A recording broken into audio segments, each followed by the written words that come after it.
نحمده ونصلي على رسوله الكريم اما بعد فقد قال الله تبارك وتعالى كما ورد في سورة الأحزاب اعوذ باللہ من الشیطان الرجیم بسم اللہ الرحمن الرحیم ما كان محمد ابا احد من رجالكم ولكن رسول اللہ وخاتم النبیین وكان اللہ بكل شيء عليما وقال عز وجل كما ورد في سورة التوبة وسورة الفتح وسورة الصف هو الذي أرسل رسوله بالهدى ودين الحق ليظهره على الدين كله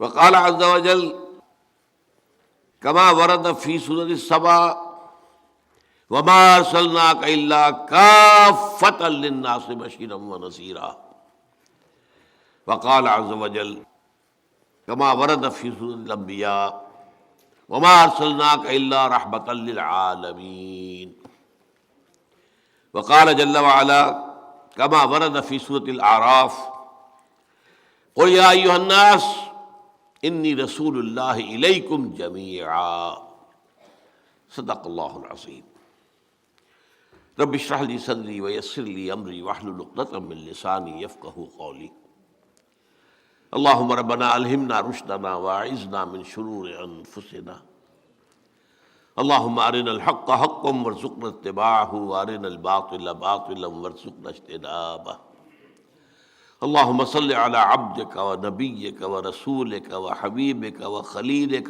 محمد وبارك وسلم وبارك على جميع الأنبياء والمرسلين وعلى ملائكتك المقربين وعلى عبادك الصالحين وعلينا معهم يا ارحم الراحمين آمین یا رب العالمین۔ معزز حاضرین اور محترم خواتین، السلام علیکم ورحمۃ اللہ وبرکاتہ۔ آج جس موضوع پر میں گفتگو کرنے جا رہا ہوں اس کے مختلف اجزاء پر بہت مرتبہ میں گفتگو کر چکا ہوں۔ آج میری کوشش یہ ہوگی کہ ان جملہ اجزاء کو سمو کر ایک وحدت کی شکل میں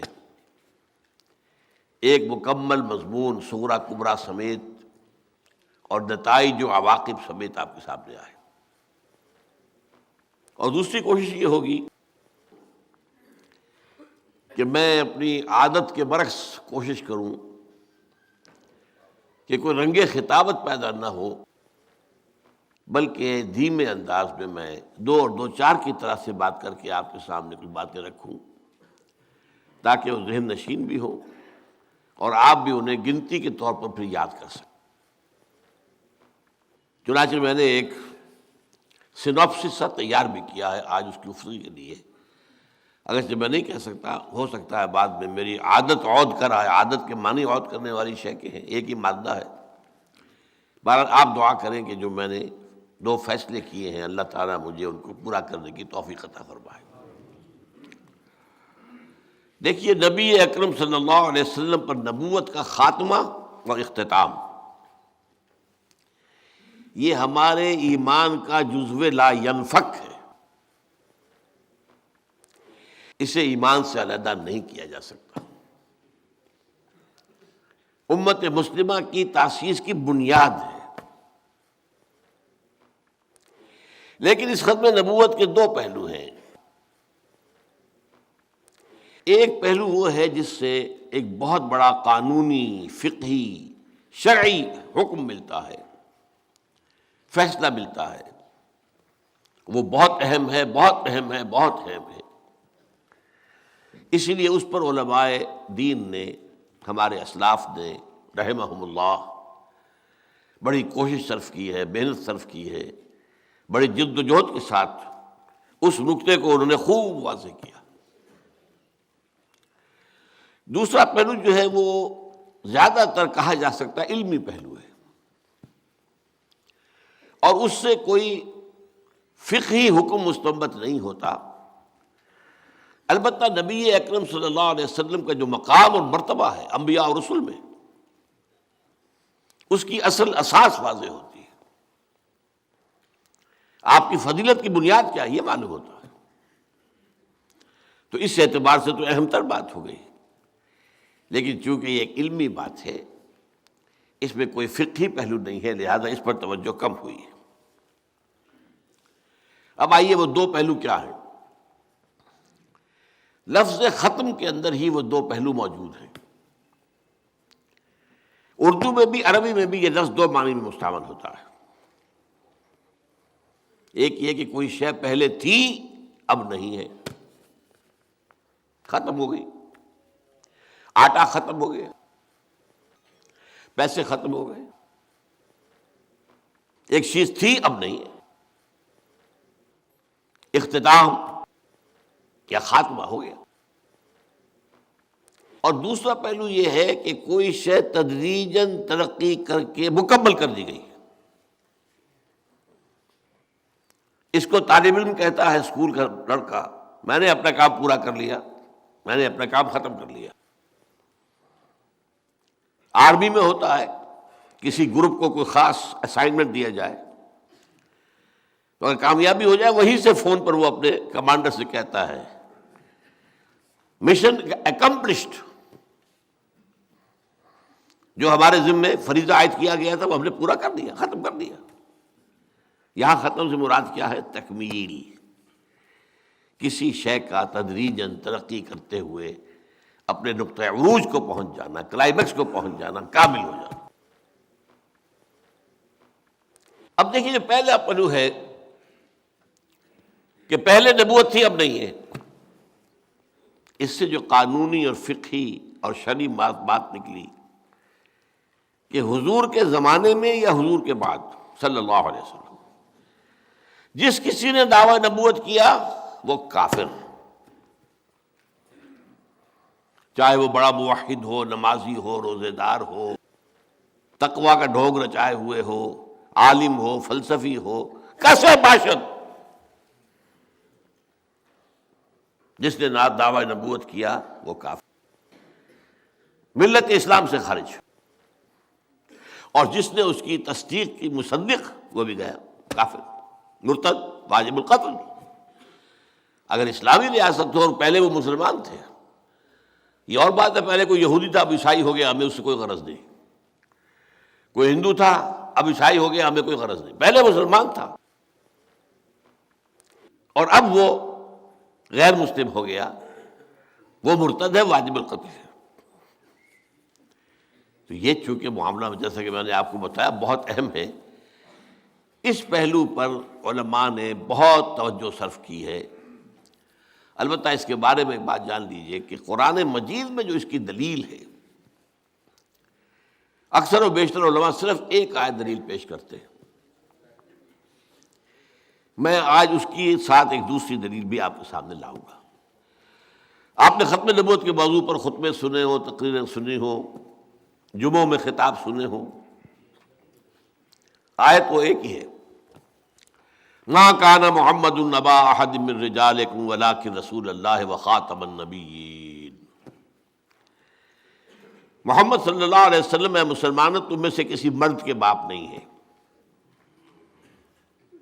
بیٹیوں کے تو باپ ہیں، لڑکیوں کے تو باپ ہیں آپ، مرد کے باپ نہیں ہے، بلکہ وہ اللہ کے رسول ہیں اور نبوت کو ختم کر دینے والے ہیں۔ اب یہ اس کی تشریح ہے کہ اس کا ختم نبوت سے کیا تعلق ہے۔ کیونکہ عرب میں ایک روایت تھی، ایک تو منہ بولا بیٹا بنا لینا، یہ روایت تھی، پھر اگر اس منہ بولے بیٹے کا انتقال ہو جائے یا وہ اپنی کسی بیوی کو طلاق دے دے تو اس کی بیوی حرام رہے گی اس باپ کے اوپر، منہ بولے باپ پر، وہ اس سے نکاح نہیں کر سکتا۔ قرآن ان دونوں قانونوں کو توڑنا چاہتا تھا، ایک تو یہ کہ منہ بولا باپ میں کوئی ہے ہی نہیں، ختم معاملہ، یہاں تک کہ زید ابن حارثہ کو جنہیں حضور نے اپنا منہ بولا بیٹا بنا لیا تھا اور لوگ زید ابن محمد کہنے لگے تھے، ان آیات کے بعد اس کو دوبارہ زید ابن حارثہ بن گئے ہو۔ نمبر دو یہ کہ حضرت زید سے حضور نے اپنی ایک پھوپھی زاد بہن کی شادی کرائی، حضرت زینب بنت جحش، وہ خود بھی پسند نہیں کرتی تھی، اس لیے کہ حضرت زید جو غلام رہ چکے تھے، اور یہ عرب میں کم تر درجے کا آدمی رہتا ہے جو کبھی غلام رہا ہو، چاہے پھر وہ آزاد ہو گیا ہو، لیکن وہ بالکل آزادوں کے برابر نہیں ہوتا۔ اور یہ ظاہر بات ہے، بنی ہاشم کی خاتون تو یہ سمجھتی تھی میرا کفر نہیں ہے، حضور نے کہہ سن کر شادی کر دی۔ لیکن اس کے بعد یہی ہوا کہ حضرت زینب جو ہے، جو ادب یا جو عزت کرنی چاہیے تھی اپنے شوہر کی، وہ نہیں کر پائی۔ ظاہر بات ہے کہ وہ طبیعت کے اندر سے وہ بات تو نہیں نکلتی نا۔ تو حضرت زید نے مجبور ہو کر کہا کہ میں تمہیں طلاق دیتا ہوں، طلاق دے دوں گا۔ اس کی خبر پہنچی حضور تک، حضور نے بھی روکا، زید مت کرو ایسا، پہلے تو میں نے ان پر زور دے کر تو تم سے شادی کرائی، اب تم طلاق دے کر اور اسے زخم لگانا چاہتے ہو، ہم سکھانے کا زوجک رو کے رکھو۔ لیکن ظاہر بات ہے کہ میاں بیوی کے معاملات ایسے ہوتے ہیں کہ جو کسی اور کی سمجھ میں آنے والے نہیں ہوتے۔ وہ جو ہم کہتے ہیں نا، جوتا جس کو کاٹتا ہے وہی جانتا ہے۔ دیکھنے والا کہے گا بڑا اچھا جوتا ہے، فلیکس کا ہے، فلاں کا ہے، بہت اعلیٰ جوتا ہے، بھائی مجھے کاٹ رہا ہے۔ انہوں نے طلاق دے دی۔ اب حضور نے یہ گمان کیا کہ زینب کے اوپر پہلی میں نے زیادتی یہ کی تھی، دوسری زیادتی یہ ہو گئی کہ زید ابن حارثہ نے طلاق دے دی، تو اب اس کی تلافی اسی طرح ممکن ہے کہ میں خود ان سے نکاح کروں۔ لیکن وہ عرب کا رواج آڑے تھا، منہ بولے بیٹے کی مطلقہ، اور یہ رواج ختم نہ ہو سکتا اگر حضور ہی یہ کام نہ کرتے۔ اور چونکہ آپ خاتم النبیین ہیں، آپ کے بعد کوئی اور نبی تو آنے والا نہیں، اگر آپ کے ذریعے سے یہ رواج ختم نہ ہوا تو آئندہ کبھی نہیں ہو سکے گا۔ یہ ہے ربط اس آیت کا، ما کان محمد ابا احد من رجالکم ولکن رسول اللہ وخاتم النبیین۔ اس میں ایک اور آیت کا حوالہ دیتا ہوں، البتہ اس آیت کے بارے میں دو باتیں میں عرض کروں گا آپ سے۔ اس میں ایک لفظ جو آیا ہے خاتم، اس کی دونوں قراءتیں ہمارے ہاں مصدقہ ہیں، خاتم بھی خاتم بھی۔ اس آیت میں نے پڑھا خاتم النبیین، لیکن قراءت آپ کو معلوم ہے 7 قراءت 10 قراءتوں میں خاتم بھی ہے، اور خاتم کے معنی مہر کے ہیں، اور مہر کے بھی دو کام ہیں۔ ایک مہر تصدیق ہوتی ہے، کسی چیز کے اوپر آخری جو اتھارٹی تھی اس کی مہر لگ گئی، ٹھیک ہے بھائی، تصدیق۔ ایک یہ اس کا معنی ہوتا ہے کسی شے کو ختم کر کے مہر لگا دینا۔ ایک خط ہے، شاہی فرمان تھا، سیکریٹلی کہیں جانا تھا، وہاں اس خط کے لفافے کے اوپر مہر لگ جاتی تھی تاکہ کوئی ایلچی درمیان میں اس خط کو پڑھ نہ لے۔ خط کو پڑھنے کا کوئی راستہ اس کے سوا ممکن نہیں کہ مہر توڑے، تبھی تو اندر سے نکلے گی۔ لہذا یہ معاملہ وہ ہے جس کی بنا پر قادیانیوں نے ہمارے ہاں، اور ان کے جو مبلغین ہیں، چونکہ ان کی بڑی ٹریننگ ہوتی ہے، بہت سکھا پڑھا کر انہیں میدان میں ڈالا جاتا ہے، ایسے ہی نہیں۔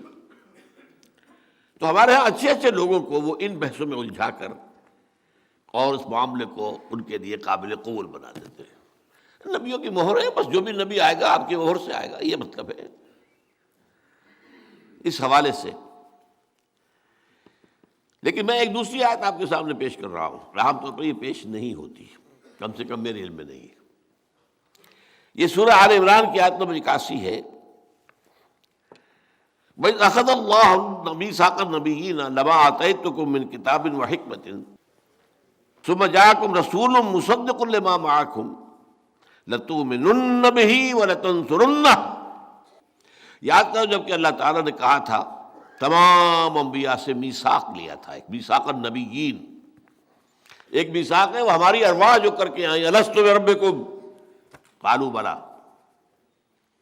اب ان میں سے جن جن کو نبی بننا تھا ان کی ارواح بھی تو تھی نا، ان سے ایک علیحدہ میثاق لیا گیا، کیونکہ یہ سلسلہ نبوت چلنا ہے۔ آدم پہلے نبی ہوں گے اور پھر بے شمار نبی آئیں گے، تو یہ عہد لے لیا کہ دیکھو جب تم میں سے کسی کے پاس میری ہدایت آ جائے، دین آ جائے، پھر ان کے تمہارے بعد کوئی اور نبی آئے، کوئی اور رسول آئے، تو تم یہ اپنی قوم کو آگاہ کر کے جانا، اس سے عہد لے کر جانا کہ ان کی مدد کریں گے، اس پر ایمان لائیں گے، اس کا ساتھ دیں گے۔ یہ نہیں کہ بس ایک لکیر کے فقیر ہو گئے، ہم نے تو ایک کو مانا ہوا ہے، اب جب نہیں مانیں گے۔ یہ عہد ہے میثاق انبیاء۔ یہی وجہ دیکھیے حضرت عیسیٰ نے کس قدر واضح الفاظ میں حضور کی خبر دی۔ آپ نے فرمایا بالکل اپنے آخری ایام میں اپنے صحابہ سے، جنہیں ہم حواری کہتے ہیں، مجھے ابھی تم سے اور بھی بہت سی باتیں کہنی تھی، لیکن ابھی تم ان کا تحمل نہیں کر سکو گے، لیکن جب میرے بعد وہ فارقلیت آئے گا، پیریکلائٹوس، کئی معنی انہوں نے بدلے ہیں اس لفظ کو۔ یہ لفظ جو ہے عیسائیوں کے اور ان کے علماء کی حلق سے اترتا نہیں ہے۔ اصل معنی اس کے ہے وہ جس کی بہت تعریف کی جائے، محمد صلی اللہ علیہ وسلم۔ لیکن یہ محبت کہیں ہمارے حلق سے نیچے نہ اتر جائے، تو انہوں نے بات پھیرا ہے اسے کافی۔ لیکن یہ کہ اس کے علاوہ کوئی اور بات سمجھ میں آ ہی نہیں سکتی کہ اس پیشن گوئی کا مصداق کون ہو سکتا ہے صلی اللہ علیہ وسلم۔ اب ہم دیکھتے ہیں کہ حضور نے تو خبر نہیں دی، یہ منفی دلیل ہو گئی۔ اگر آپ کے بعد نبی آنا ہوتا تو آپ ہمیں بتا کر جاتے، بلکہ آپ صحابہ سے عہد لیتے، تو ایسی کوئی دلیل موجود نہیں۔ اس کے برعکس اجماع ہے پوری امت کا، اور وہ اجماع شروع ہو گیا حضور کے دور میں۔ بعض مدعیان نبوت جو ہے جھوٹے، وہ حضور کے دور میں زندگی میں کھڑے ہو گئے تھے، ان کے خلاف جنگ کی گئی، معلوم ہوا کہ ان کو کافر مانا گیا۔ ابو بکر کے عہد میں بہت بڑا فتنہ اٹھا، جنگیں کی گئی، ان کو قتل کیا گیا۔ تو یہ اجماع ہے جو چلا آ رہا ہے۔ تو حضور صلی اللہ علیہ وسلم کے بعد کوئی نبی نہیں۔ البتہ اس موضوع پر احادیث بہت سی ہیں، میں ان میں سے دو آپ کو سناؤں گا اس وقت۔ ایک ہے ترمذی کی روایت ہے، یہ حضرت ثوبان سے رضی اللہ تعالی عنہ، انہ سیکون فی امتی ثلاثون کذابون دجالون کلہم یزعم انہ نبی وانا خاتم النبیین لا نبی بعدی۔ میری امت میں سے اور بے شمار اور اٹھے ہوں گے دنیا میں، کہاں کہاں کتنے کتنے اٹھے ہوں اللہ جانے۔ جیسے مورمن ایک فرقہ ہے عیسائیوں کا، اس کا آغاز کرنے والا جو تھا اس نے نبوت کا دعویٰ کیا تھا۔ تو وہ مورمنز جو ہیں عیسائیوں میں وہی کچھ ہیں جو ہمارے ہاں قادیانی ہیں۔ لیکن حضور نے کہا میری امت میں سے یکون فی امتی ثلاثون کذابون، 30 ایسے جھوٹے اٹھیں گے جن میں سے ہر ایک کا یہ گمان ہوگا کہ وہ نبی ہے اللہ کا، وانا خاتم النبیین لا نبی بعدی، اور میں خاتم اب یہاں خاتم کے ایک معنی معین ہو گئے، یہاں ختم کرنے کے معنی کہ میرے بعد نبوت نہیں۔ دوسری حدیث ہے لا تقوم الساعة حتى يخرج 30 دجالون کلہم یزعم انہ رسول اللہ۔ یہ ابو داؤد کی ہے حضرت ابو ہریرہ سے رضی اللہ تعالی۔ لیکن میں یہاں ایک نقطہ بیان کر رہا ہوں جو اس سے پہلے کبھی میں نے بیان نہیں کیا ہے، آج ہی صبح میرا ذہن ادھر منتقل ہوا۔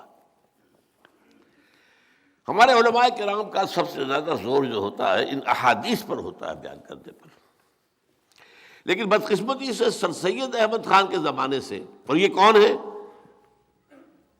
ایک اعتبار سے غلام احمد قادیانی کے معاصر ہیں، کنٹمپریری۔ 1897 میں انتقال ہو رہا ہے سر سید کا، 1908 میں فوت ہو رہا ہے یہ Ghulam Ahmad Qadiani, difference of 9 years. اور سر سید کے ذریعے ایک بہت بڑا فتنہ شروع ہو چکا تھا امت کے اندر کہ احادیث نبویہ کی کوئی خاص اہمیت نہیں ہے، بس قرآن قرآن قرآن، اور قرآن کی پھر تفسیر کرنے میں جو اپنی عقل میں آئے۔ روک تو ختم ہو گئی نا، جو ایک خاص شکل بنتی ہے دین کی شریعت کی، وہ تو قرآن پر حدیث کا اضافہ ہوگا، قرآن پر سنت کا اضافہ ہوگا، تب شکل بنے گی۔ سنت کو اور حدیث کو ایک طرف رکھ دیجئے تو نماز بھی ایک نہیں ہے، نماز کیا ایک کیسے ہو جائے گی؟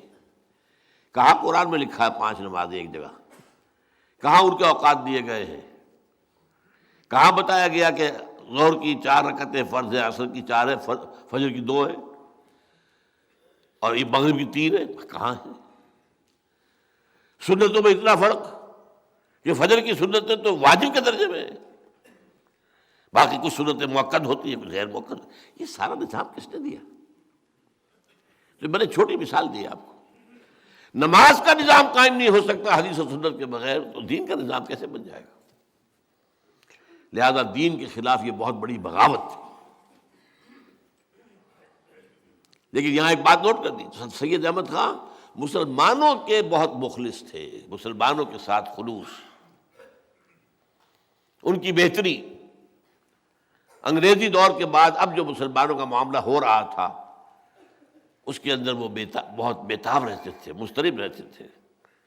ہندو تیزی سے بڑھ رہا تھا انگریز کی طرف، اور انگریز اس کو دعوت دے رہا تھا، اپنے قریب لا رہا تھا، اور مسلمانوں سے اسے ڈر تھا. میں نے چونکہ حکومت ہم نے ان سے چھینی ہے، یہ بغاوت کے جراثیم ان کے اندر موجود رہیں گے، انہیں پیچھے ہٹاؤ پیچھے ہٹاؤ پیچھے ہٹاؤ. اگر یہی بات جاری رہتی تو ہندوستان میں 100 برس کے دوران مسلمان تو رہ گئے ہوتے صرف کسائی یا پلے دار، بس اس طرح کا کوئی کام کرنے والے، باقی کو اور لوگ کھا رہے تھے. تو دو پہلو ہیں سر سید کے، اور یہ میں چاہتا ہوں اس کو نوٹ کر لیجیے. ہماری ایک عام عادت ہے غلط، جس سے محبت ہے اس کی ہر شے درست، اور جس سے کوئی نفرت ہو جائے اس کی ہر شے بری. یہ بات ٹھیک نہیں. خذ ما صفا دع ما غدر، جو ٹھیک ہے صاف ہے اختیار کر دو. کوئی آدمی بھی مکمل صحیح نہیں، کوئی آدمی بھی مکمل غلط نہیں. مکمل صحیح صرف اللہ کے رسول، اور مکمل غلط وہ جو ہے عزازیل نامی شیطان لعین. لہذا ہمیشہ بڑوں کے بارے میں عقیدت کی وجہ سے ان کی غلط بات سے بھی نگاہ نہ بند کر لی جائے. میرا یہ معاملہ علامہ اقبال صاحب کے ساتھ بھی ہے، میں جتنی قدر میرے اندر ہے میرے دل میں آپ جانتے ہیں. لیکن یہ نہیں کہ ہر بات پر میں آنکھ بند کر کے ان کی بات میں مان لوں. قدر نہیں، اللہ نے بچایا ہے، ابھی تک بچایا ہے. اب 78 برس کی عمر تک بچا لیا ہے تو امید یہی ہے کہ بچائے رکھے گا. کوئی غلو عقیدت نہیں. مولانا مودودی سے اختلاف ہوا، اختلاف بیان کیا، لیکن یہ کہ اور یہ کہ خام خواہ کوئی اور بھی الزامات تراش دوں ان کے اوپر، کچھ اور کروں. جیسے کہ ہمارے ہاں عام طور پر مولویوں کا طریقہ یہ ہے کہ جس سے کوئی دوری ہو گئی پھر جو اینٹ روڑا پتھر ہاتھ میں آیا دے مارا، یہ دیکھے بغیر کہ یہ میں صحیح کر رہا ہوں یا نہیں کر رہا ہوں وغیرہ. تو خیر اس سے بچنا چاہیے. اور یہ میں نے آج سر سید احمد خان کے بارے میں آپ سے کہا، ہندوستان میں انکار حدیث، استخفاف سنت کے فتنے کی اصل جڑ سر سید احمد خان ہے. کوئی اور شخص اس قابل تھا ہی نہیں کہ وہ اس فتنے کو شروع کر سکتا. اس کی ایک بڑا اونچا مقام، وہ بہت بڑا عالم تھا. علماء دیوبند کی جو چوٹی کے لوگ ہیں ان کا ہم سبق. بہرحال اب نتیجہ کیا نکلا کہ اب ان احادیث کی طرف بعد میں آپ کو پتہ ہے کہ سر سید کا اسکول، پھر سر سید کا کالج، پھر مسلم یونیورسٹی علی گڑھ، اسی سے جو تعلیم حاصل کر کے نکلے وہی مسلم لیگ کے اندر زیادہ کارکن تھے، لیڈر تھے، وہی سول سروسز میں تھے، وہی پاکستان بنا ہے تو یہاں حاکم ہو گئے. لہذا یہ فتنہ ہمارے معاشرے میں بہت گہری جڑیں رکھتا ہے.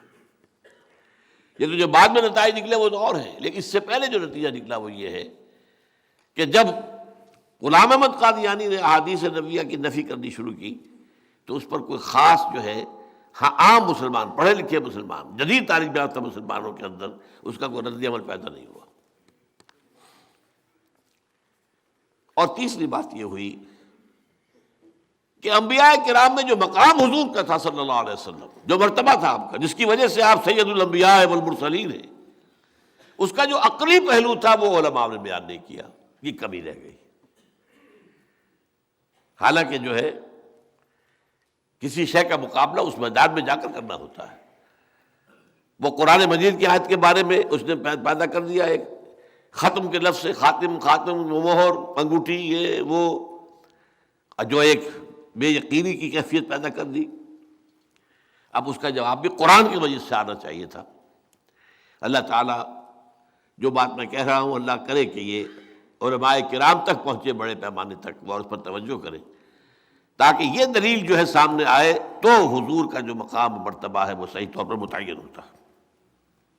وہ نقطہ کیا ہے کہ نبی اکرم صلی اللہ علیہ وسلم پر نبوت اور رسالت کا اتمام اور اکمال بھی ہوا ہے، صرف اختتام ہی نہیں ہوا ہے۔ ایسے نہیں ہے کہ ایک شے چلی آ رہی تھی، ایک جگہ آ کے ختم ہو گئی، ہموار طریقے پر چلی آ رہی تھی، ایک جگہ آئی ختم ہو گئی۔ ایک یہ کہ ایک شے تدریجاً ترقی کرتے ہوئے اپنے نقطۂ عروج کو پہنچی، کلائمیکس کو پہنچی، پھر ختم ہوئی۔ زمین و آسمان کا فرق ہوگا کہ نہیں؟ چنانچہ یہی بات میں آپ کو بتاؤں، غلام احمد قادیانی نے بڑی ہوشیاری کے ساتھ جو بات کہی، نبوت اور وحی یہ تو رحمت ہے، رحمت کیسے بند ہو سکتی ہے؟ اللہ کی رحمت بند ہو سکتی ہے؟ اب عام آدمی جس نے دین کو پڑھا نہ ہو، عربی زبان سے واقفیت نہ رکھتا ہو، یہ باتیں چھوٹی چھوٹی کس قدر اس کے لیے اپیلنگ ہیں۔ اور مسئلے اٹھائے اس بدمعاش نے، دیکھو یہ حدیث کیا کہتی ہے، حضرت عیسیٰ وہ تو زندہ آسمان پر اٹھا دیے گئے، اور ہمارے رسول، ہمارے محبوب وہ مر کر دفن ہو گئے زمین کے نیچے۔ یہ کیسے ہو سکتا؟ عام آدمی، جاہل آدمی آج بھی اس کے سامنے پہلے کوئی بات نہ آئی ہو، یہ بات آئے گی تو ایک دم چونکے گا، بھائی بات تو ٹھیک ہے نا، حضور کا رتبہ وہ تو زیر زمین دفن ہے، اور عیسیٰ آسمان پہ اٹھا لیے گئے۔ یہ چھوٹی چھوٹی چیزیں ہوتی ہیں، عوام کو گمراہ کرنے میں یہ بہت مفید ہوتی ہے۔ ایک اور غلام احمد پرویز، اس نے چھوٹے چھوٹے مسئلے اٹھائے۔ اب چونکہ اسلامی شریعت میں یہ ہے کہ کسی شخص کی زندگی میں اس کا جو بیٹا فوت ہو گیا ہو، اس کی اولاد کے لیے وراثت میں حصہ نہیں ہے، وہ ہبہ کر سکتا ہے اپنی زندگی میں اپنے یتیم پوتوں کے لیے، یتیم پوتیوں کے لیے ہبہ 1/3 کی حد تک کیا، بلکہ ہبہ تو اور بھی زیادہ کر سکتا ہے، یہ وصیت 1/3 کی کر سکتا ہے کہ اس کو دے دی، لیکن باقاعدہ قانون وراثت میں حصہ نہیں ہے، اجماع ہے اس پر۔ دیکھو جی یہ کیا بات ہے، وہ بیچارے یتیم پوتے وہ محروم کر دیے گئے، یہ کیا ہے مولوی، انہیں کچھ پتہ نہیں دین کا۔ ان باتوں سے، چھوٹی چھوٹی باتوں سے ناواقف لوگوں کے اندر ایک اثر پیدا کرتا۔ نتیجہ کیا نکلا؟ جب علماء کے بارے میں، اپنے اسلاف کے بارے میں آپ کی رائے گھٹیا ہو گئی، تو آپ تو ایسے جہاز کے مانند ہیں جس کا لنگر کٹ گیا۔ اگر لنگر نہیں رہا تو لہر جو آئے گی زوردار وہ ادھر لے جائے گی، یا ادھر سے آئے گی ادھر لے آئے گی۔ بے لنگر کا جہاز یہ ہمارے ہاں محاورتاً کنایتاً استعمال ہوتا ہے۔ لہذا ہر فتنہ جو اٹھتا ہے وہ پہلے اسلاف سے کاٹتا ہے لوگوں کو، یہ نہیں کیا پتہ اصل بات تو اس نے بتائی ہے، یہ ہے مجدد کامل، یہ ہے، اور آگے بڑھ کر یہ نبی ہے، معاذ اللہ معاذ اللہ معاذ اللہ۔ لیکن یہ دلیل آپ دو گے، میں اس کا جواب بعد میں دوں گا کہ نبوت اور وحی رحمت ہے، رحمت کیسے ختم ہو سکتی ہے اللہ کی؟ وہ جاری رہے گی، جب جاری رہے گی تو میں نبی ہوں، میں دعویٰ کر رہا ہوں۔ یہ جو دوسری بات آپ سے میں نے کہی ہے، اس کے لیے قرآن میں اہم ترین مقام جو ہے وہ ہے جو 3 دفعہ آیا ہے، هو الذی ارسل رسولہ بالہدی ودین الحق لیظہرہ علی الدین کلہ۔ دیکھیے 2 باتیں نوٹ کر لیجئے۔ ادبیت، اس کا تقاضا یہ ہوتا ہے کہ ریپیٹیشن نہ ہو، ایک ہی بات بھی آپ کہہ رہے ہو تو ذرا اسلوب بدلیے، ورنہ آڈینس بور ہو جائے گی۔ وہ جو غالب کہتا ہے ایک پھول کا مضمون ہو تو 100 رنگ سے باندھوں، ایک ہی پھول کا حسن کے جو ہے بیان کروں گا، انداز 100 ہو جائیں گے۔ اور قرآن مجید میں ہے، جس چیز پر آج ہماری گفتگو ہوگی تفصیلاً، دین کو غالب کرنا، اس کے لیے تکبیر رب کا لفظ ہے، اقامت الدین کا لفظ ہے، اظہار الدین علی الدین کلہ کا لفظ ہے، لیکون الدین کلہ للہ کا لفظ ہے، حدیث میں لتکون کلمۃ اللہ العلیٰ کا لفظ ہے۔ تو یہ ہے کہ تنوع سے اس کے اندر ایک خوبی پیدا ہوتی ہے، ریپیٹیشن سے نہیں۔ لیکن جب جہاں کوئی شے بہت زیادہ بہت اہم ہو اور ضرورت ہو کہ اس کے اوپر اپنی مائکروسکوپ جو ہے بڑا لینس گاڑ کر رکھ دیجئے، سوچئے سوچئے سوچئے. وہ جو غالب ہی نے کہا ہے، گنجینہ معنی کا طلسم اس کو سمجھیے جو لفظ کے غالب میرے اشعار میں آوے. میرے شعر میں جو لفظ آ گیا ہے تو ذرا اس کو سمجھنے کے لیے مائکروسکوپ لگانا، دیکھنا، ذرا ٹیلیسکوپ سے بھی دیکھنا کبھی. گنجینہ معنی کا طلسم ہے وہ، گنجینہ معنی کا طلسم اس کو سمجھیے جو لفظ کے غالب میرے اشعار میں آوے.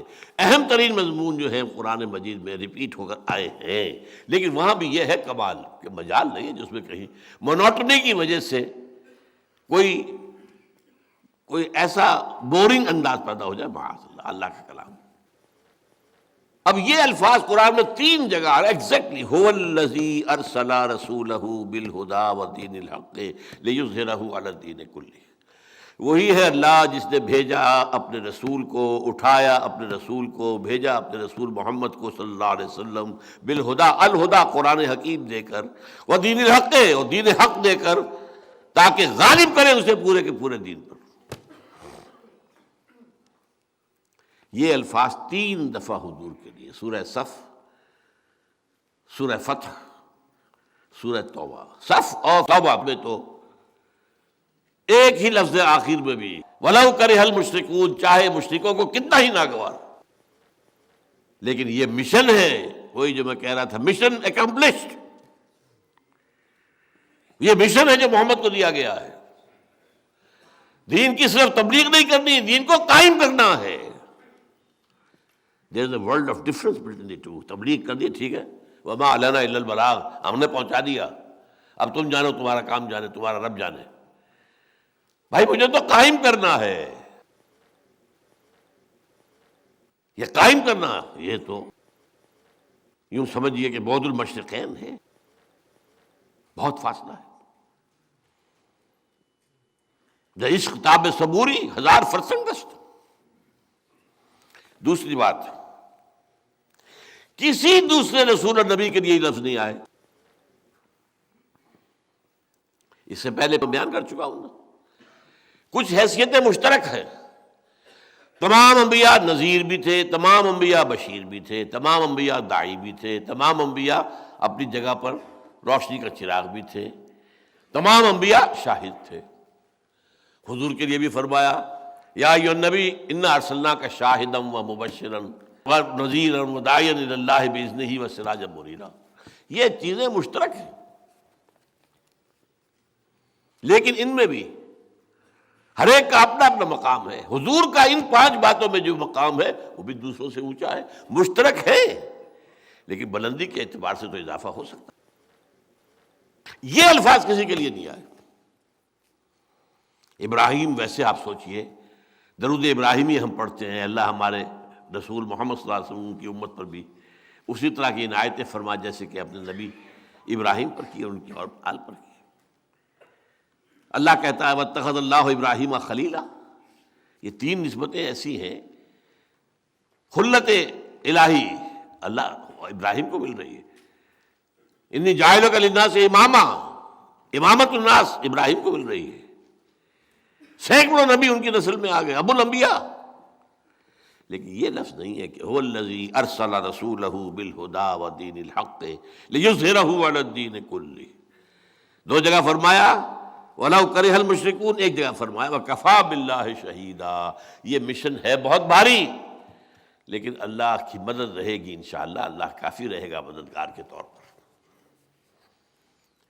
ان 2 مقامات پر جن میں ایک آیا ہے،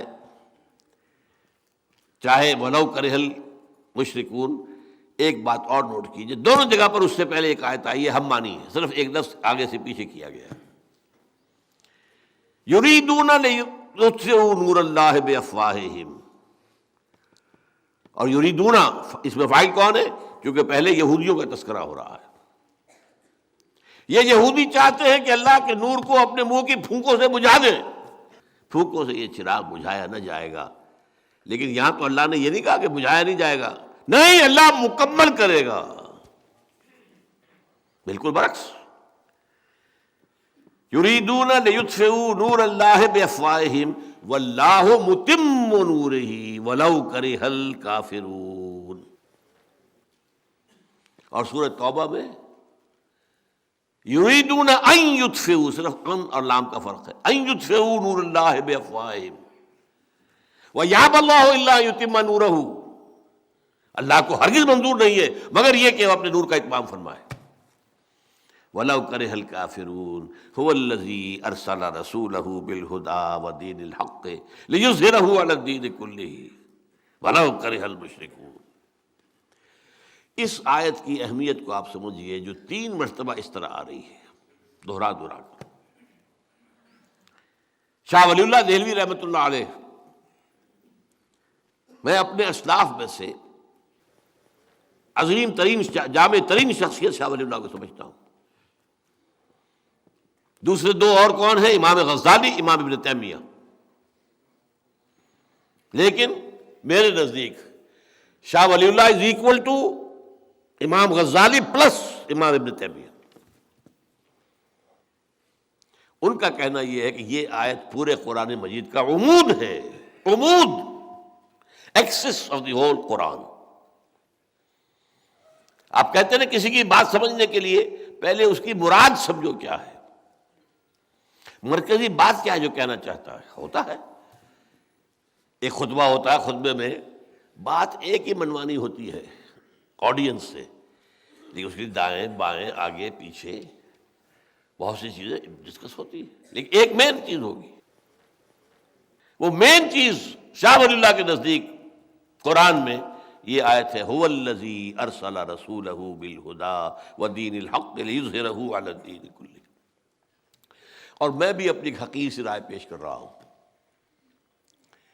یہ قرآن کا عمود ہے یا نہیں، شاید کوئی اختلاف کی گنجائش ہو. سیرت النبی کا عمود یہی ہے. سیرت النبی سمجھ میں نہیں آ سکتی جب تک کہ یہ آیت آپ نہ سمجھیں. یہ ایکسس ہے، یہ بتاتی ہے کہ وہ مشن کون سا تھا جو محمد کے حوالے کیا گیا. ظاہر بات ہے آپ نے کیسے اسے پورا کیا، کیا طریقہ اختیار کیا، کن مراحل میں سے گزرے، یہ ساری چیزیں وہ تو ایک آپ کو یوں سمجھیے کہ لاجیکل سیکوینس میں نظر آ جائیں گی اگر یہ آیت سامنے ہے.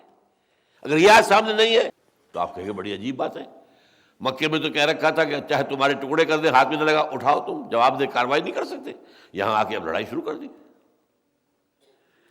1 سال پہلے دب کر صلح کی تھی، صلح حدیبیہ، اور اب جو ہے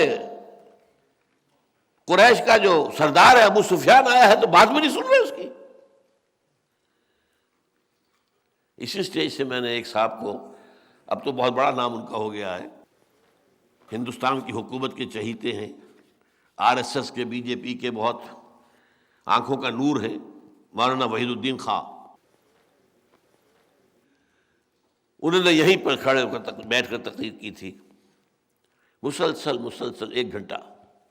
اور یہ میرا ایک دور ہے زندگی کا، یہ 85 کی بات ہے غالباً. یہ تھا، وہ یہاں نہیں تھا اصل میں، یہ ہال نہیں بنا تھا ابھی. قرآن مجید کی جو مسجد ہے جامع القرآن کی، اس میں ہمارے رفقا تمام موجود تھے. اس وقت تقریباً 500 کی تعداد ہوتی تھی ہمارے ساتھیوں کی. ان کا جو کچھ ہوتا ہے صلح سے ہوتا ہے، جو کچھ ہوتا ہے صلح سے ہوتا ہے، جو کچھ ہوتا ہے صلح سے ہوتا ہے، لڑائی سے کچھ نہیں ہوتا. دلیل پر دلیل، دلیل پر دلیل، دلیل پر دلیل. اچھا، اس میں میں نے یہ رکھا تھا فارمیٹ کہ میں صدر تو تھا، چونکہ صدر تنظیم تھا، امیر تنظیم تھا، لیکن میں نے طے کیا تھا میں کوئی بات نہیں کروں گا. بس یہ مقرر ہے، یہ میری آڈینس ہے، کہہ لیں یہ میری بھیڑیں ہیں، میں نے پیش کرنی ہے آپ کے سامنے. اور ان سے میں نے کیا کہا تھا، میری بات میں جو غلطی ہو ان کے سامنے بیان کر دیجیے، مجھے بھی بتا دیجیے، اگر صحیح ہو تو اس کی تائید کر دیجیے. بس اس میں انہوں نے جب یہ تقریر کی تو میں نے خاص طور پر اجازت لے کر ایک سوال میں آپ سے کر لوں اگر اجازت ہو کہ ہاں. میں نے کہا اگر جنگ اتنی ہی بری شے ہے جتنی آپ کہہ رہے ہیں، اور صلح اتنی ہی اچھی ہے جتنی آپ کہہ رہے ہیں، تو جب صلح حدیبیہ ٹوٹ گئی اور اب قریش کا سردار چل کر آیا مدینے کہ صلح تجدید کر دیجیے، حضور نے کیوں نہیں کی؟ مبہوت ہو کر ہے. جواب کیا دیا؟ انگریزی زبان میں دیا، نو کمنٹس۔ تو یہ میں آپ کو بتا رہا ہوں کہ یہ وہ تضادات ہیں جو دنیا کرتی ہے۔ ٹائم بھی نے تضاد دیا ہے۔ Muhammad failed as a prophet but succeeded as a statesman مین۔ نبی کی حیثیت سے تو محمد ناکام ہو گئے تھے۔ جو مکے کا محمد نظر آتا ہے کوئی نبیوں کی طرح کا ہے، جیسے حضرت عیسیٰ کا نقشہ ہے، آج یہاں دعوت ہے، آج یہاں تبلیغ ہے، آج یہاں کھڑے ہو کر بات کہہ رہے ہیں، یہ تھا نا آخر؟ کوئی گالی دے گیا تب بھی چپ رہے بلکہ دعائیں دے دی، کوئی کہہ گیا پاگل ہو گئے، کوئی کہتا ہے جنون کا عارضہ ہو گیا ہے، کسی نے کہہ دیا شاعر ہو گئے، کسی نے کہا شاعر ہو گئے، کذاب ہیں، لیتے ہیں وہ کہیں اور سے کسی سے وہ ڈکٹیشن لے کر آتے ہیں، ہم پر دوست جماتے ہیں، مجھ پر وہی آئی، سنیں سب سن رہے، کوئی جواب نہیں، درویشی، لیکن ناکام ہو گئے۔ مدینے والا محمد تو پہلے دن سے سپہ سالار ہے، ہیڈ آف دی اسٹیٹ ہے، دیر ہی سکسیڈڈ۔ اور اسی پر کتاب لکھ دی ڈاکٹر منٹگومری واٹ نے۔ جب ضیاء الحق صاحب نے شروع کی تھی یہ سیرت کی تقریریں اور جلسے تمام ڈپارٹمنٹس میں، پھر ہر صوبے کے مرکزی مقام پر صوبائی کانفرنس، پھر پاکستان کی مین جو ہے وہ اسلام آباد میں، تو منٹگومری واٹ کو خاص طور پر بلایا تھا۔ اس لیے اس کی دو کتابیں بڑی عجیب ہیں، محمد ایٹ مدینہ، محمد ایٹ مکہ۔ لیکن اصل میں زہر کیا تھا اس کے اندر جو ہے انہوں نے کنٹراسٹ واضح کیا، یہ کچھ اور ہے، یہ کچھ اور ہے۔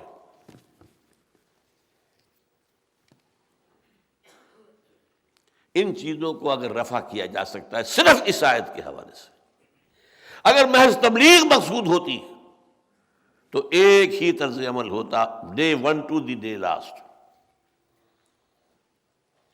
اگر آپ کو قائم کرنا ہے، انقلاب برپا کرنا ہے، تو then you have to pass through stages۔ لَتَرْكَبُنَّ طَبَقًا عَنْ طَبَقٍ، درجہ بدرجہ آگے بڑھو گے، ہر درجے کے اپنے تقاضے ہوں گے، وہ پورے کرنے ہوں گے، ان میں لوگوں کو تضاد نظر آئے گا، لیکن پرپس سامنے اگر ہے، امود سامنے ہے، ہدف سامنے ہے، تو یہ ہے تیر سیدھا جا رہا ہے ہدف کی طرف۔ وہ بات نہیں ہے جو اقبال کہتا ہے، آہ وہ تیر نیم کش جس کا نہ ہو کوئی ہدف نہیں۔ بہرحال اس پر آئیے اب، گویا آپ کی ذات مبارکہ میں نبوت اور رسالت کئی ہزار سالوں کے دوران میں رفتہ رفتہ اور تدریجاً ارتقاء کے مراحل طے کر کے اپنے نقطۂ تکمیل یا نقطۂ کامل یا نقطۂ عروج کلائمیکس کو پہنچ گئے۔ اور یہ آپ کی وہ حیثیت ہے جس میں کوئی نبی شریک ہی نہیں ہو سکتا، آخری نبی تو ایک ہی ہوگا، آخری تو دو نہیں ہو سکتا، اس اعتبار سے بھی، اور کامل تو ایک ہی ہو سکتا ہے، دو تو کامل نہیں ہوں گے۔ اور آپ دیکھتے ہیں کہ حضور کے بارے میں تکمیل، اتمام، تتمیم، اکمال، یہ لفظ بہت آتا ہے۔ الیوم اکملت لکم دینکم واتممت علیکم نعمتی ورضیت لکم الاسلام دینا۔ ابھی آپ نے دیکھا واللہ متم نورہ ولو کرہ الکافرون ویابی اللہ الا یتم نورہ ولو کرہ الکافرون۔ اور حضور کی ایک اور حدیث ہے، انما بعثت لاتمم مکارم الاخلاق، مجھے اس لیے بھیجا گیا ہے کہ اخلاق کی بہترین جو بلندیاں ہیں ان کو مکمل کر دوں۔ تو اکمال اور تکمیل، اتمام اور تتمیم، یہ حضور کے ذکر کے اندر عام طور پر آنے والے الفاظ ہیں۔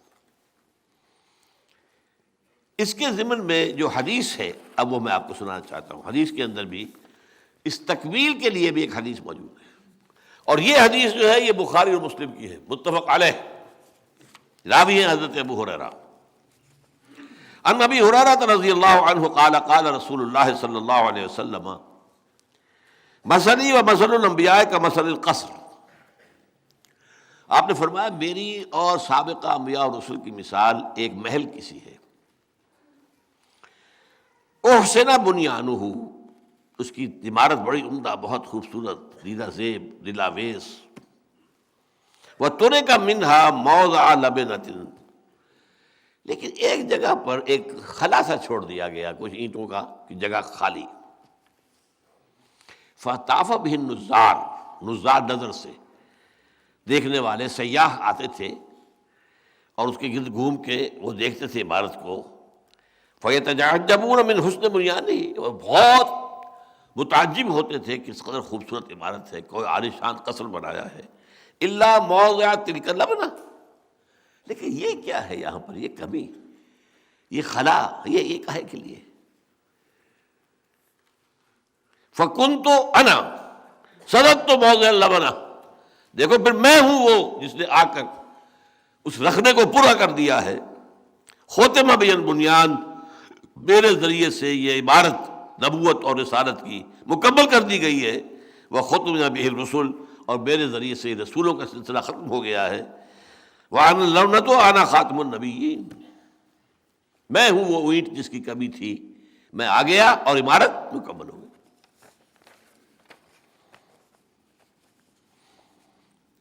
اب آئیے کہ غور کریں کہ نبوت اور رسالت کے آپ کی ذات مبارکہ پر کامل ہونے کے مظاہر کیا ہیں، کن چیزوں سے ظاہر ہو رہا ہے کہ آپ پر کامل ہو گئی نبوت اور رسالت؟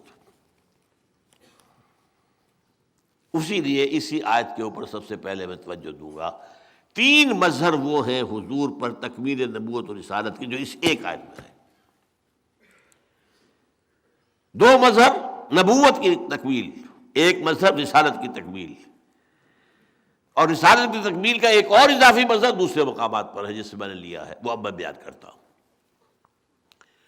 هو الذی ارسل رسولہ بالہدی ودین الحق، ذرا یہاں نوٹ کر لیجیے، نبوت اور رسالت میں کوئی فرق ہے یا ایک ہی چیز ہے؟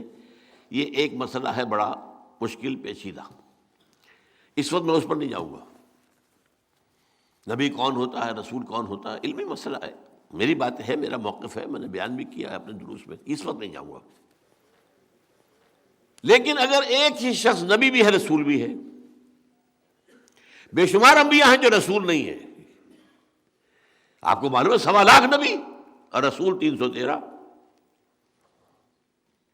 تو تقریباً 1 لاکھ نبی تو ہوئے جو رسول نہیں ہے۔ لیکن جو رسول بھی ہے نبی بھی ہے، اس کی ذات میں اس رسالت و نبوت کی نسبت کیا ہے، تعلق کیا ہے؟ اس کو میں اپنے یہ 2 ہاتھ جوڑتا ہوں، ایک کا رخ ادھر ہے، ایک کا ادھر ہے۔ نبوت اللہ سے لینے والا معاملہ ہے، وہی آ رہی ہے، اس لیے میں نے اس کو یوں کیا، آسمان کی طرف اور یہ نیچے کی طرف۔ لینے والا حصہ نبوت، پہنچانے والا حصہ رسالت۔ رسالت کے معنی پیغام پر، پیغام پہنچاؤ۔ یہی بحث جو ہے تصوف میں چلتی ہے، نبوت بلندر ہے یا رسالت؟ اکثر لوگوں کا خیال یہ ہے کہ رسالت بلندر ہے، اونچا مقام ہے، رسول کل 313 ہیں، نبی تو 1 لاکھ ہے، نہیں، اصلاً نبوت افضل ہے، کیوں؟ اس کا رخ اللہ کی طرف ہے۔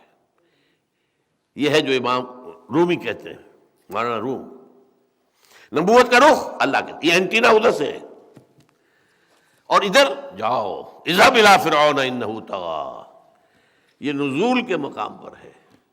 غار حرا میں وہ بلندی کے مراحل طے ہو رہے تھے، اور وہاں سے اتر کر حرا سے سوئے قوم آیا اور ایک نسخہ کیمیا ساتھ لایا۔ رسالت مرتبہ نزول میں ہے، نبوت مرتبہ عروج میں ہے۔ بہرحال یہ بھی ایک علیحدہ بحث ہے۔ اب جو حضور کو اللہ سے ملا وہ کیا ہے؟ هو الذی ارسل رسولہ بالہدی، الہدی یعنی قرآن حکیم نمبر 1، ودین الحق، اور دین حق، سچا دین، کامل دین، عدل و انصاف کے بلند ترین لیولز کے اوپر پورا اترنے والا دین۔ یہ 2 چیزیں ملی ہیں، ان دونوں میں ارتقائی مراحل طے ہوئے۔ دیکھیے، آخر آپ کو معلوم ہے صحف ابراہیم کا بھی قرآن میں ذکر ہے نا، اگرچہ ہمیں معلوم نہیں صحف ابراہیم کہاں ہے، آج ہے بھی دنیا میں کہ نہیں ہے، نہیں کہہ سکتے۔ میرا گمان سا ہے، زیادہ یقین سے میں نہیں کہتا، کہ ہندوؤں کے پاس جو اپنشد ہے وہ صحف ابراہیمی کی بگڑی ہوئی شکل ہے۔ برہما کا لفظ بھی اصل میں ابراہیم کی بگڑی ہوئی شکل ہے۔ جیسے عیسائیوں نے حضرت عیسیٰ کو خدا کا بیٹا بنا لیا، حضرت ابراہیم کی نسل کے بعض شاخوں نے انہیں اپنا خدا بنا لیا، برہما۔ بہرحال اس سے بھی آگے چلیے تو حضرت نوح بھی تو تھے، ان پر بھی تو کوئی صحیفہ آیا ہوگا، قرآن میں ذکر ہی نہیں ہے۔ ویسے ایک شخص کا کہنا ہے، mister Dubois, he was a French scholar researcher, 40 برس لگائے اس نے انڈیا کے اندر ہندو اسکرپچرز کے مطالعے پر۔ اس کا کہنا یہ ہے کہ ہندوؤں میں جو منو ہے، منو وہ مہانو ہے، حضرت نوح علیہ السلام کا نام بگڑا ہوا ہے، مہانو۔ مہا آتا ہے ہندی میں کسی بڑی عظیم، مہاتما، آتما تو میری بھی ہے آپ کی بھی ہے، ایک مہاتما، مہاتما گاندھی، مہانو، وہ منو بن گیا۔ اور منو سمرتی، اس کا کہنا یہ ہے کہ یہ وہ صحیفہ تھا جو کہ نوح کو دیا۔ اللہ عالم، ان چیزوں میں علمی طور پر آدمی کچھ کھود کرے، کھروج معلوم کرے، کوئی حرج نہیں، لیکن یقین کے ساتھ ہم نہیں کہہ سکتے کچھ بھی سوائے اس کے جو قرآن میں آ گیا۔ بہرحال پھر تورات، زبور، انجیل، اس کے بعد بے شمار انبیاء کے صحیفے، ان سب کے اندر ہدایت تھی یا نہیں تھا؟ اس ہدایت کی تکمیل ہوئی القرآن الہدیٰ میں۔ یوں سمجھیے کہ ایک بچہ ہے، پرائمری کا اسٹوڈنٹ ہے، آپ اسے پی ایچ ڈی کا ٹیوٹر رکھ دیجئے، کیا پڑھائے گا اسے؟ پی ایچ ڈی پڑھائے گا؟ اس کی ذہنی سطح کے مطابق نہیں پڑھائے گا نا، اس کے پاس خزانہ ہے بڑا، لیکن اس کو جو اس کو دینا ہے اس کی استعداد کو دیکھنا ہوگا نا۔ اس اعتبار سے جب ابھی انسان عہد طفولیت میں تھا، ذہنی طور پر، شعوری طور پر، فکری طور پر، تو ہدایت کی ابتدائی مرحلے، تعلیم، اور جیسے جیسے انسان آگے بڑھا آگے بڑھا آگے بڑھا، یہ ہدایت بھی ترقی کرتی گئی۔ ان کتابوں میں درجہ بدرجہ، قرآن خود کہتا ہے انا انزلنا التوراۃ فیہا ھدی و نور، ہم نے تورات نازل کی تھی، اس میں ہدایت بھی تھی، نور بھی تھا۔ انجیل فیہا ھدی و نور، ہم نے نازل کی انجیل، اس میں ہدایت بھی تھی، نور بھی تھا۔ ان سب میں ہدایت تھی، لیکن ابھی ہدایت کے ابتدائی مراحل تھے، تاں کہ حضرت آدم کے بعد آپ سمجھیے کم و بیش 6000 سال بعد حضور کی بعثت ہوئی۔ یہ وہ زمانہ تھا کہ اب انسان ذہنی، فکری، فلسفیانہ بحثوں، منطقی بحثوں اور میٹا فزکس، ان کے اعتبار سے بالغ ہو چکا تھا۔ چنانچہ ایک عجیب بات ہے، یہ دلچسپی جنہیں ہے ان معاملات سے وہ تو قدر کریں گے، ہیومن ہسٹری کے 1200 سال ایسے ہیں جس میں تمام مذاہب پیدا ہوئے، تمام فلسفے پیدا ہوئے، فرام 600 BC ٹو 600 AD، 600 برس حضرت مسیح سے پہلے اور 600 برس حضرت مسیح کے بعد جتنے فلسفے، بدھزم بھی اسی میں آ گیا، جینزم بھی اسی میں آ گیا، کنفیوشنزم اس میں آ گیا، تاؤزم اس میں آ گیا، یہ سقراط اور بقراط اور یہ سب کے سب اس میں آ گئے، یہ مانی یہ سب بھی آ گئے، یہ سب کا سب ہو گیا، تمام فلسفے، تمام مذہب پیدا ہو گئے۔ گویا کہ انسان کی انٹینس ایکٹیویٹی ہو چکی تھی to know the reality as a whole.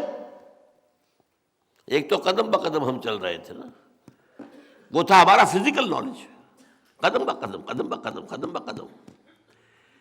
ایک ہے to know the reality of existence, وجود کیا ہے، کائنات کیا ہے، ابتدا کیا ہے، انتہا کیا ہے، ہماری زندگی کی ابتدا کہاں ہے، انتہا کہاں ہے، کہاں جا رہے ہیں، کہاں سے آئے ہیں۔ سنی حکایت ہستی تو درمیان سے سنی، نہ ابتدا کی خبر ہے نہ انتہا معلوم، پتہ ہی نہیں کہاں سے آگے آسمان سے ٹپکے۔ ہاں یہ پتہ ہے میری پیدائش سے 9 ماہ پیشتر میری والدہ کے رحم میں میرا وجود اس کا آغاز ہو گیا تھا۔ اس سے پہلے کیا تھا؟ کہاں تھا میں کہیں تھا یا نہیں تھا؟ عدم سے وجود میں آیا ہوں یا پہلے کچھ تھا؟ یہ سارے سوالات ہیں۔ فلسفی غور کرتے رہے، بڑے بڑے چین کے فلسفی، انڈیا کے فلسفی ٹاپ کے، ایران کے فلسفی، یونان کے فلسفی، یہ 4 مراکز رہے فلسفے کے، باقی دنیا کے اندر فلسفہ کہیں نہیں رہا۔ پھر نبی،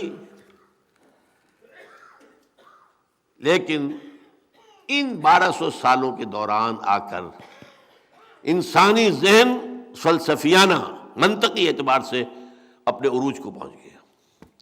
تب الہدی اقرا بسم ربک الذی خلق خلق الانسان من علق اقرا وربک الاکرم الذی علم بالقلم علم الانسان ما لم یعلم۔ تب وہ پردے اٹھائے گئے۔ اس سے پہلے جو سوچ بچار کا وقت گزرا ہے حضور پر، آپ اکیلے جا کر کیا کرتے تھے؟ آپ یہودی ہوتے تو یہودیوں کی عبادت کرتے، عیسائی ہوتے تو عیسائیوں والی عبادت کرتے۔ اچھا مشرک آپ پیدا تو ہوئے مشرکوں میں، مشرک کا سوال ہی پیدا نہیں ہوتا کہ آپ ان کی کسی بات کے اوپر چل جائیں، تو کیا کرتے تھے؟ تو جو محدثین کا کہنا ہے کان صفت تعبدہ فی غار حراء التفکر والاعتبار، تفکر، غور، فکر، سوچ بچار۔ What is this existence? Who am I? اور یہ جو غلط کام ہو رہا ہے کیوں ہو رہا ہے؟ یہ انسان پستی میں کیوں گر گیا ہے؟ کیا پستی ہی پستی ہے اس کی، یا اس کے وجود کا کوئی روشن پہلو بھی ہے؟ یہ سارا یوں سمجھیے کہ 6000 سال میں انسان نے جو فلسفیانہ شعور اور فکر حاصل کیا ہے، وہ چند مہینوں میں غار حرا کی خلوتوں میں محمد رسول اللہ صلی اللہ علیہ وسلم نے سارا سفر طے کیا۔ پھر وہ آیتیں نازل ہونی شروع ہوئی، یہ تکمیل ہو گئی قرآن مجید میں ہدایت کی۔ اچھا اب اس کے لیے دلیل دیکھیے، سب سے موٹی بات، تورات بھی اللہ کی کتاب، انجیل بھی سب اللہ کی کتاب ہے، قرآن بھی اللہ کا کلام، ٹھیک؟ قرآن کی حفاظت کا ذمہ لیا، انا نحن نزلنا الذکر وانا لہ لحافظون، تورات کا کیوں نہیں لیا؟ انجیل کا کیوں نہیں لیا؟ اگر اللہ ذمہ نہ لیتا تو کیا اس میں تورات میں تحریف ہو سکتی تھی؟ اس کا تو آپ نے آسانی سے مجھے جواب دے دیا۔ اگر اللہ نے ذمہ نہ لیا ہوتا کیا ہم چھوڑ دیتے قرآن میں تحریف کیے بغیر؟ بتائیے۔ ترجموں میں تحریفیں کی گئی ہیں، تفسیروں میں تحریفیں کی گئی، اتنا متن محفوظ ہے، اس متن میں لا یاتیہ الباطل من بین یدیہ ولا من خلفہ، نہیں آ سکتا، یہ محفوظ ہے۔ انا نحن نزلنا الذکر وانا لہ لحافظون۔ یہ بات، یہ ایک لطیف انداز میں ذرا ٹینشن کم ہو جائے، میں کہا کرتا ہوں کہ ان کتابوں کو حق پہنچتا ہے کہ اللہ کی جناب میں شکوہ کریں، اے اللہ ہم بھی تیری کتابیں، یہ قرآن بھی تیری کتاب، یہ ہمارے ساتھ سو تیری بیٹیوں والا سلوک کیا گیا، ہماری حفاظت کا ذمہ نہیں لیا اس کا لیا، کیوں؟ جواب کیا ہے؟ بھئی ابھی تمہارے اندر ہدایت کامل ہوئی ہی نہیں تھی، تمہاری حیثیت تو مختلف ادوار میں گویا کہ ٹیمپریری انسٹرکشنز، ہدایات، یہ ہدایات تھی، ہدایہ الہدی وہ ابھی نہیں آئی تھی، اس میں احکام تھے، حکمت ابھی آئی نہیں تھی۔ حکمت کا تو آغاز انجیل سے ہوتا ہے، اس سے پہلے حکمت ہے ہی نہیں، تورات میں حکمت ہے ہی نہیں، خالی حکمت سے احکام احکام احکام احکام احکام احکام۔ سب سے موٹا لفظ ان کا کیا ہے؟ دی 10 commandments، احکام عشرہ۔ ابھی انسان اس قابل تھا ہی نہیں کہ اس کو حکمت بھی سمجھائی جائے، لہذا ابھی جب وہ تکمیل ہونے والی تھی، وہ جب ہو گئی ہم نے اس کو محفوظ کر دیا۔ تمہارا معاملہ یہ نہیں تھا.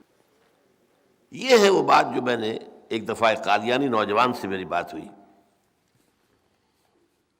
میں نے اس سے سوال کیا جو اسی بات پر کہ وہی تو رحمت ہے، نبوت رحمت ہے، محمد پر رحمت کامل ہو گئی، لیکن رحمت بند کیسے ہو سکتی ہے؟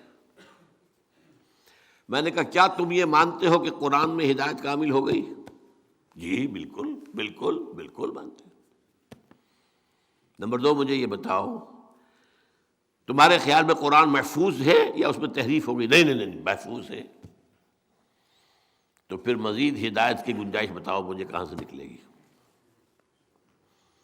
یا تو کامل نہ ہوئی ہوتی تو ابھی کامل ہونی ہے، نبی چاہیے، سلسلہ جاری رہنا چاہیے. گلاس ابھی پورا بھرا نہیں ہے تو پانی ڈالنا چاہیے، بھر گیا تو کہاں لے جائیں گے؟ یا کہیں بھر تو گیا تھا پھر گر گیا کچھ، اچھا لے آؤ بھائی دوبارہ. 2 باتیں منوا لو. اگر قرآن میں ہدایت کامل ہو گئی اور اگر وہ محفوظ ہے تو کوئی منطقی کوئی عقلی دلیل نہیں ہے کہ جس کی روح سے نبوت اور وحی کے جاری رہنے کا تصور پیدا ہو سکتا ہو. فبہت الذی کفر، وہ نوجوان جھگڑالو نہیں تھا، اس نے بات سمجھی. اب پتہ نہیں اس کے بعد کیا ہوا اس کا، لیکن یہ کہ یہ ہے دلیل تکمیل دین، تکمیل ہدایت، جو اصل ہے حضور کا مرتبہ اور مقام. اس کو اگر نمایاں ہم نہیں کرتے تو پھر یہ دوسرے جو جتنے فتنے ہیں ان کا سد باب نہیں ہوتا. اب دوسری بات پر آئیے، الہدی دین حق. یہ دین حق کیا ہے؟ نظام زندگی. اس کا بھی ارتقاء ہوا کہ نہیں ہوا؟ اب یہ پولیٹیکل سائنس کا مسئلہ ہے، جو لوگوں کے موضوع ہے وہ اس میں دلچسپی لیں گے. ایک زمانہ تھا کہ ہمارے آباء و اجداد رہتے تھے غاروں میں، اور غار کا معاملہ کیا تھا؟ آئم دمانار کفا علیہ سروے، میں مالک ہوں اس کا، بات ختم. کوئی نظام اور تھا ہی نہیں، کوئی میونسپلٹی، کوئی سڑکوں کے اوپر لائٹیں ماؤنٹ کرنا، کچھ بھی نہیں. ہر ایک آزاد تھا جو چاہے کرے. یہ ذرا نوٹ کیجیے، آزاد. اگلی سٹیج آئی، قبیلے کا تصور آیا. ایک قبیلے کا شیخ ہے، تم اس قبیلے کے آدمی ہو. قبیلے کا ایک نظام ہے، سردار قبیلہ کا حکم ماننا ہوگا. ہمارے قبیلے کا یہ رواج ہے، یہ رسم ہے، یہ ریت ہے، یہ روایت ہے، کرنی ہوگی. یہ گویا کہ تمدن کی طرف پہلا قدم تھا. تمدن، یہ 2 الفاظ ہیں، تہذیب اور تمدن. یہاں بات تمدن کی ہو رہی ہے. اور اب میں نے روڈ جو کرایا ہے، پہلے قدم پر آزادی آزادی، اب یہاں کچھ نہ کچھ جگڑ بند شروع ہو گئے. تمہیں پسند ہو یا نا پسند ہو، you belong to such and such tribe, اور اس کی جو رسم ہے وہ یہ ہے، you have to complete it. اگلا وہ دور آیا، ایک قبیلے نے اپنا شہر بھی بنا لیا، ایک گرد فصیل بھی کھینچ لی، اپنے نظام کو مستحکم کر. ایک قبیلے کی شہری ریاست قائم ہو گئی. مکہ ایک قبیلے کی شہری ریاست تھا جب حضور کے جب بعثت ہوئی ہے. وہاں کوئی نہیں رہ سکتا تھا سوائے قرشی کے، یا قرشی کا حلیف، یا قرشی کا غلام، یا قرشی کی امان میں آ جائے تو رہ سکتا ہے مکہ، ورنہ نہیں. ادروائز اس کی کوئی سیفٹی نہیں. لیکن پھر اگلی سٹیج آئی، کئی قبیلے ایک جگہ جمع ہو گئے، ہم رہ گئے بھائی یہاں پر. اب جب یہ معاملہ ہوا تو سوال پیدا ہو گیا، ایک چیز کا آغاز ہوا، اگر وہ سمجھ لیجئے، کانسیپٹ آف کانسٹیٹیوشن. بھائی ہر قبیلہ تو یونٹ ہے، اس کا اپنا سردار ہے، یہ اس کا سردار ہے، اس کا سردار ہے، اپنا اپنا تو نظام ہے. آپس میں انٹریکشن کس بنیاد پر ہوگا؟ اگر ایک شہر میں رہنا ہے تو کچھ چیزیں طے کرنی پڑیں گی. آپ حیران ہوں گے کہ مدینے میں، مکہ تو تھا نا ایک شہر ایک قبیلہ، مدینہ 5 قبیلے تھے، 3 یہودی اور 2 اصل عرب، اوس اور خزرج. یہودیوں کا بھی کچھ نظام اپنا تھا، ان کے ہاں سردار بھی تھے اور ان کے ہاں مفتی بھی تھے، علماء بھی تھے، تورات کے ماننے والے بھی. یہاں تو کچھ بھی نہیں تھا. ان کے ہاں یہ طے تھا کہ اگر اوس کا کوئی نوجوان کسی خزرجی کو قتل کر دے گا تو 3 گنا دیت دینی ہوگی، 3 times بلڈ منی، اور خزرجی قتل کرے گا اوسی کو تو 1/3 دینی پڑے گی۔ اب آپ سوچئے کسی اوسی نوجوان کا خون نہیں کھولتا ہوگا، یہ میرا بلڈ جو ہے یہ 1/3 قیمت کا ہے اس خزرجی کے مقابلے میں۔ But if you have to live here, you have to accept۔ اس کے بعد اگلی سٹیج آئی، اب امپائرس قائم ہوئی، امپائرس، ایرانین امپائر کئی 100 سال سے، یہ عرب کے شمال میں دو امپائرس تھے، کئی 100 سال سے ادھر ایرانین امپائر، دی سیسنڈ امپائر، اور ادھر دی رومن امپائر۔ یہ امپائر اب کیا تھے؟ اب فوجیں بنائی گئیں، اب محل کھڑے کیے گئے، فوجیں جو کہ تربیت یافتہ ہیں، مسلح ہیں، فوجی ہیں، اور انہوں نے، بادشاہوں نے عوام کی گردنوں پر اپنی بادشاہی کا، اپنی خدائی کا تخت رکھا۔ ظلم، محنت کرے گا مزارع، ایس کرے گا جاگیردار اور بادشاہ، اور ذرا کسی نے سر اٹھایا فوج سر کو چل جائے گی تمہارا۔ یہ بیچارہ بیٹھا ہوا اپنے کرگے کے اوپر، یہ کپڑا بن رہا ہے کھدر، اتنا تمہیں دینا پڑے گا ٹیکس، نہیں دو گے تو کھڑی ہے لیجنڈ، ہمارے رومن لیجنڈز موجود ہیں، ابھی تمہارا سر ختم ہو جائے گا۔ اب یہ نظام جب یہاں تک آیا ہے تو یوں سمجھیے ظلم کی حد ہو گئی۔ عام انسان غلام، مقہور، مظلوم، کھانے کو نہیں، پہننے کو نہیں، جاگیرداروں کے گل چھڑے عیش، بادشاہ کے محل، مشرق و مغرب کا نسوانی حسن جمع کر دیا گیا، کنیزوں کی فوجیں موجود ہیں۔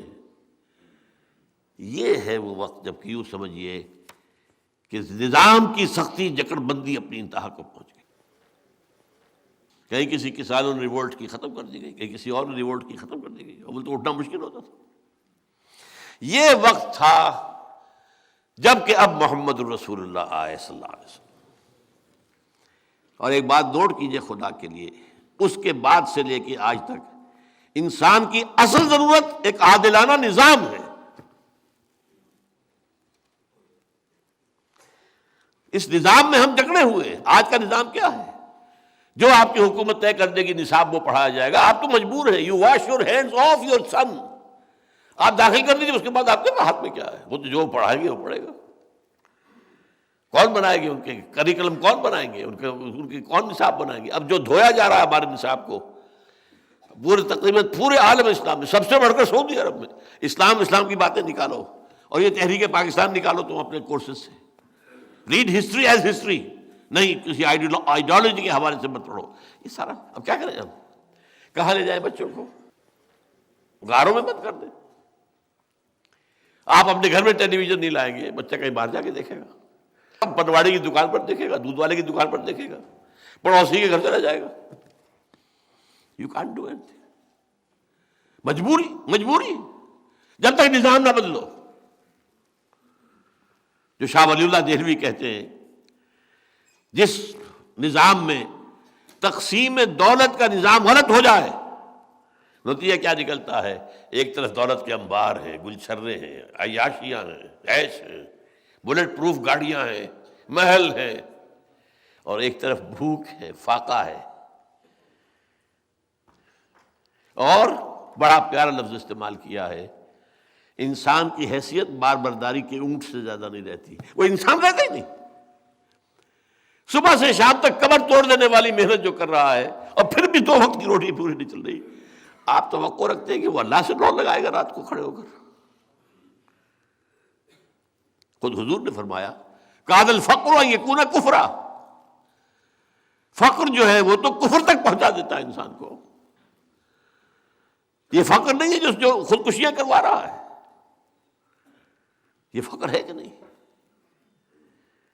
ماں اپنے 3 بچیوں سمیت آ کر اور ریل کے انجن کے سامنے کودتی ہے۔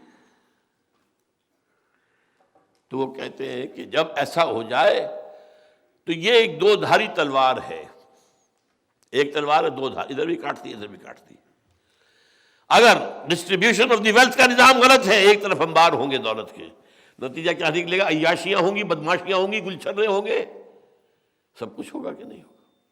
ادھر بھی کاٹا، اخلاقی طور پر کاٹ دیا، ادھر بھوک ہے، فاقہ ہے، تو دنیا نے تیری یاد سے بیگانہ کر دیا، تو اس سے بھی دل فریب ہے غم روزگار کے، کہاں خدا، کہاں آخرت، کہاں قرآن، کہاں کی فکر اس کو بیچارے کو؟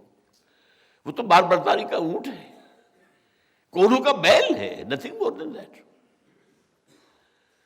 میں اسی لیے کہتا ہوں شاہ ولی اللہ دہلوی کے بارے میں جو میں نے کہا تھا، ان کا سوشل تھاٹ بہت ہائٹ پر ہے، بہت ہائٹ پر۔ یہ ہے وہ مسئلہ جب کہ حضور تشریف لائے اور دین حق عطا کیا اللہ نے آپ کے ذریعے سے۔ اب یہ میں نے آپ کو بتایا پہلے بھی، دین حق صرف قرآن پر نہیں بنے گا، الہدا و دین الحق ہے۔ اس میں درمیان میں واو کون سا ہے؟ اس کو کہتے ہیں واو عطف، اور واو عطف کا قاعدہ ہے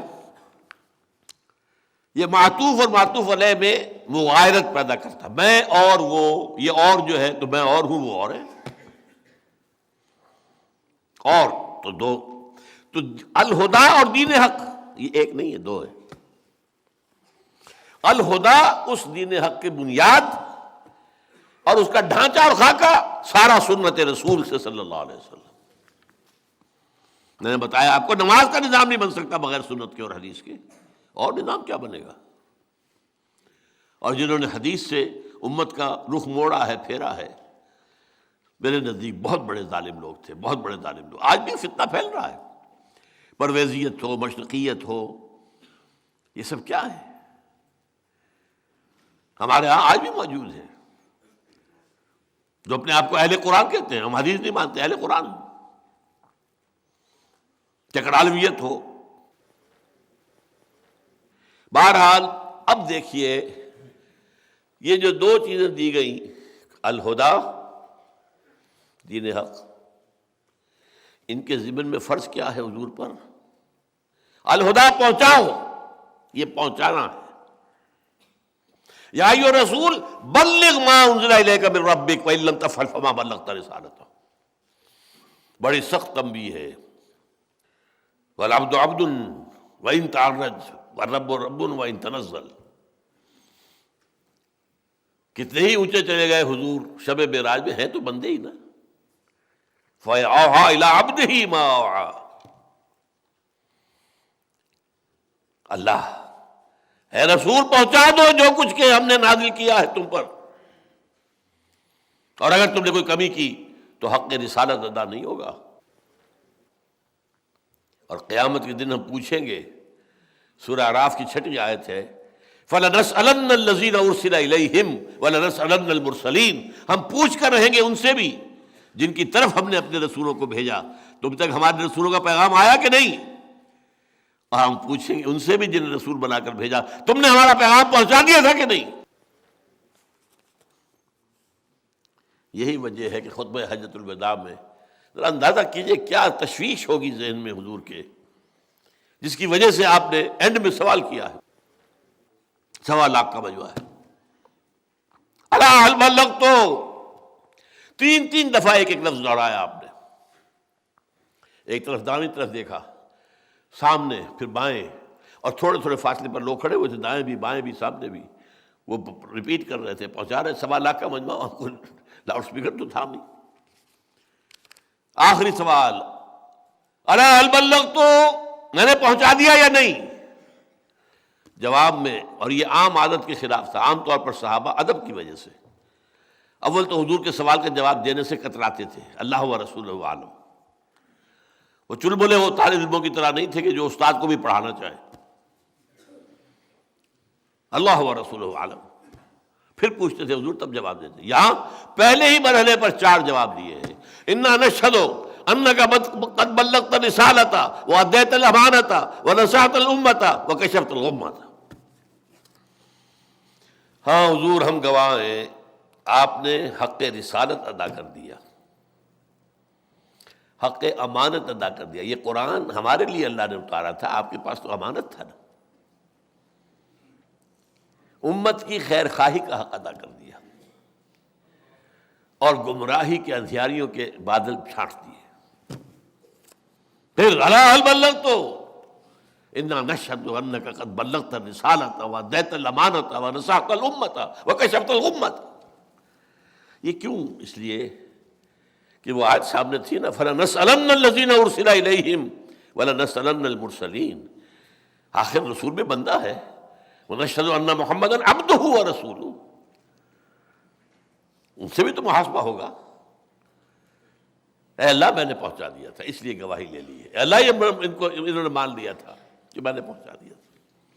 تو کام الہدا کے ضمن میں کیا ہے؟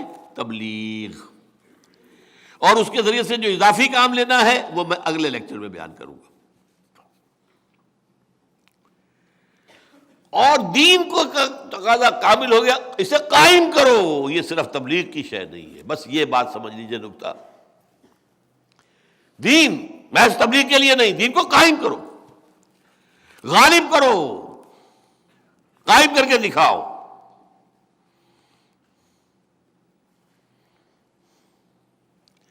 اس لیے کہ ظاہر بات ہے، وہ میں آیتیں آپ کو سنا چکا ہوں۔ سورہ سبا میں فرمایا وَمَا أَرْسَلْنَاكَ إِلَّا كَافَّةً لِلنَّاسِ بَشِيرًا وَنَذِيرًا۔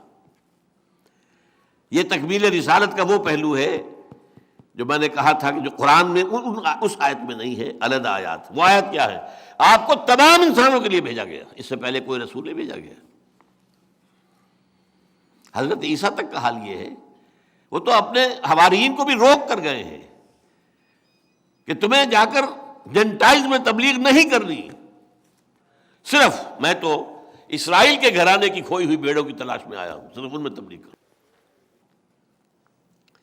پہلے اور آخری رسول ہیں محمد صلی اللہ علیہ وسلم، جو پوری نوع انسانی کے لیے بھیجے گئے۔ اور اس کا تعلق کس ارتقاء سے ہے یہ بھی سمجھ لیجئے۔ ذہنی فکری ارتقاء سے تعلق ہے، ہدایت کے اندر اضافہ اضافہ اضافہ اضافہ اضافہ، تاکہ الہدا، کامل ہدایت نامہ۔ تمدن میں غاروں سے لے کر اور امپائرز تک، تاکہ دین حق آ گیا۔ یہ جو ہے تقاضا کس کا ہے؟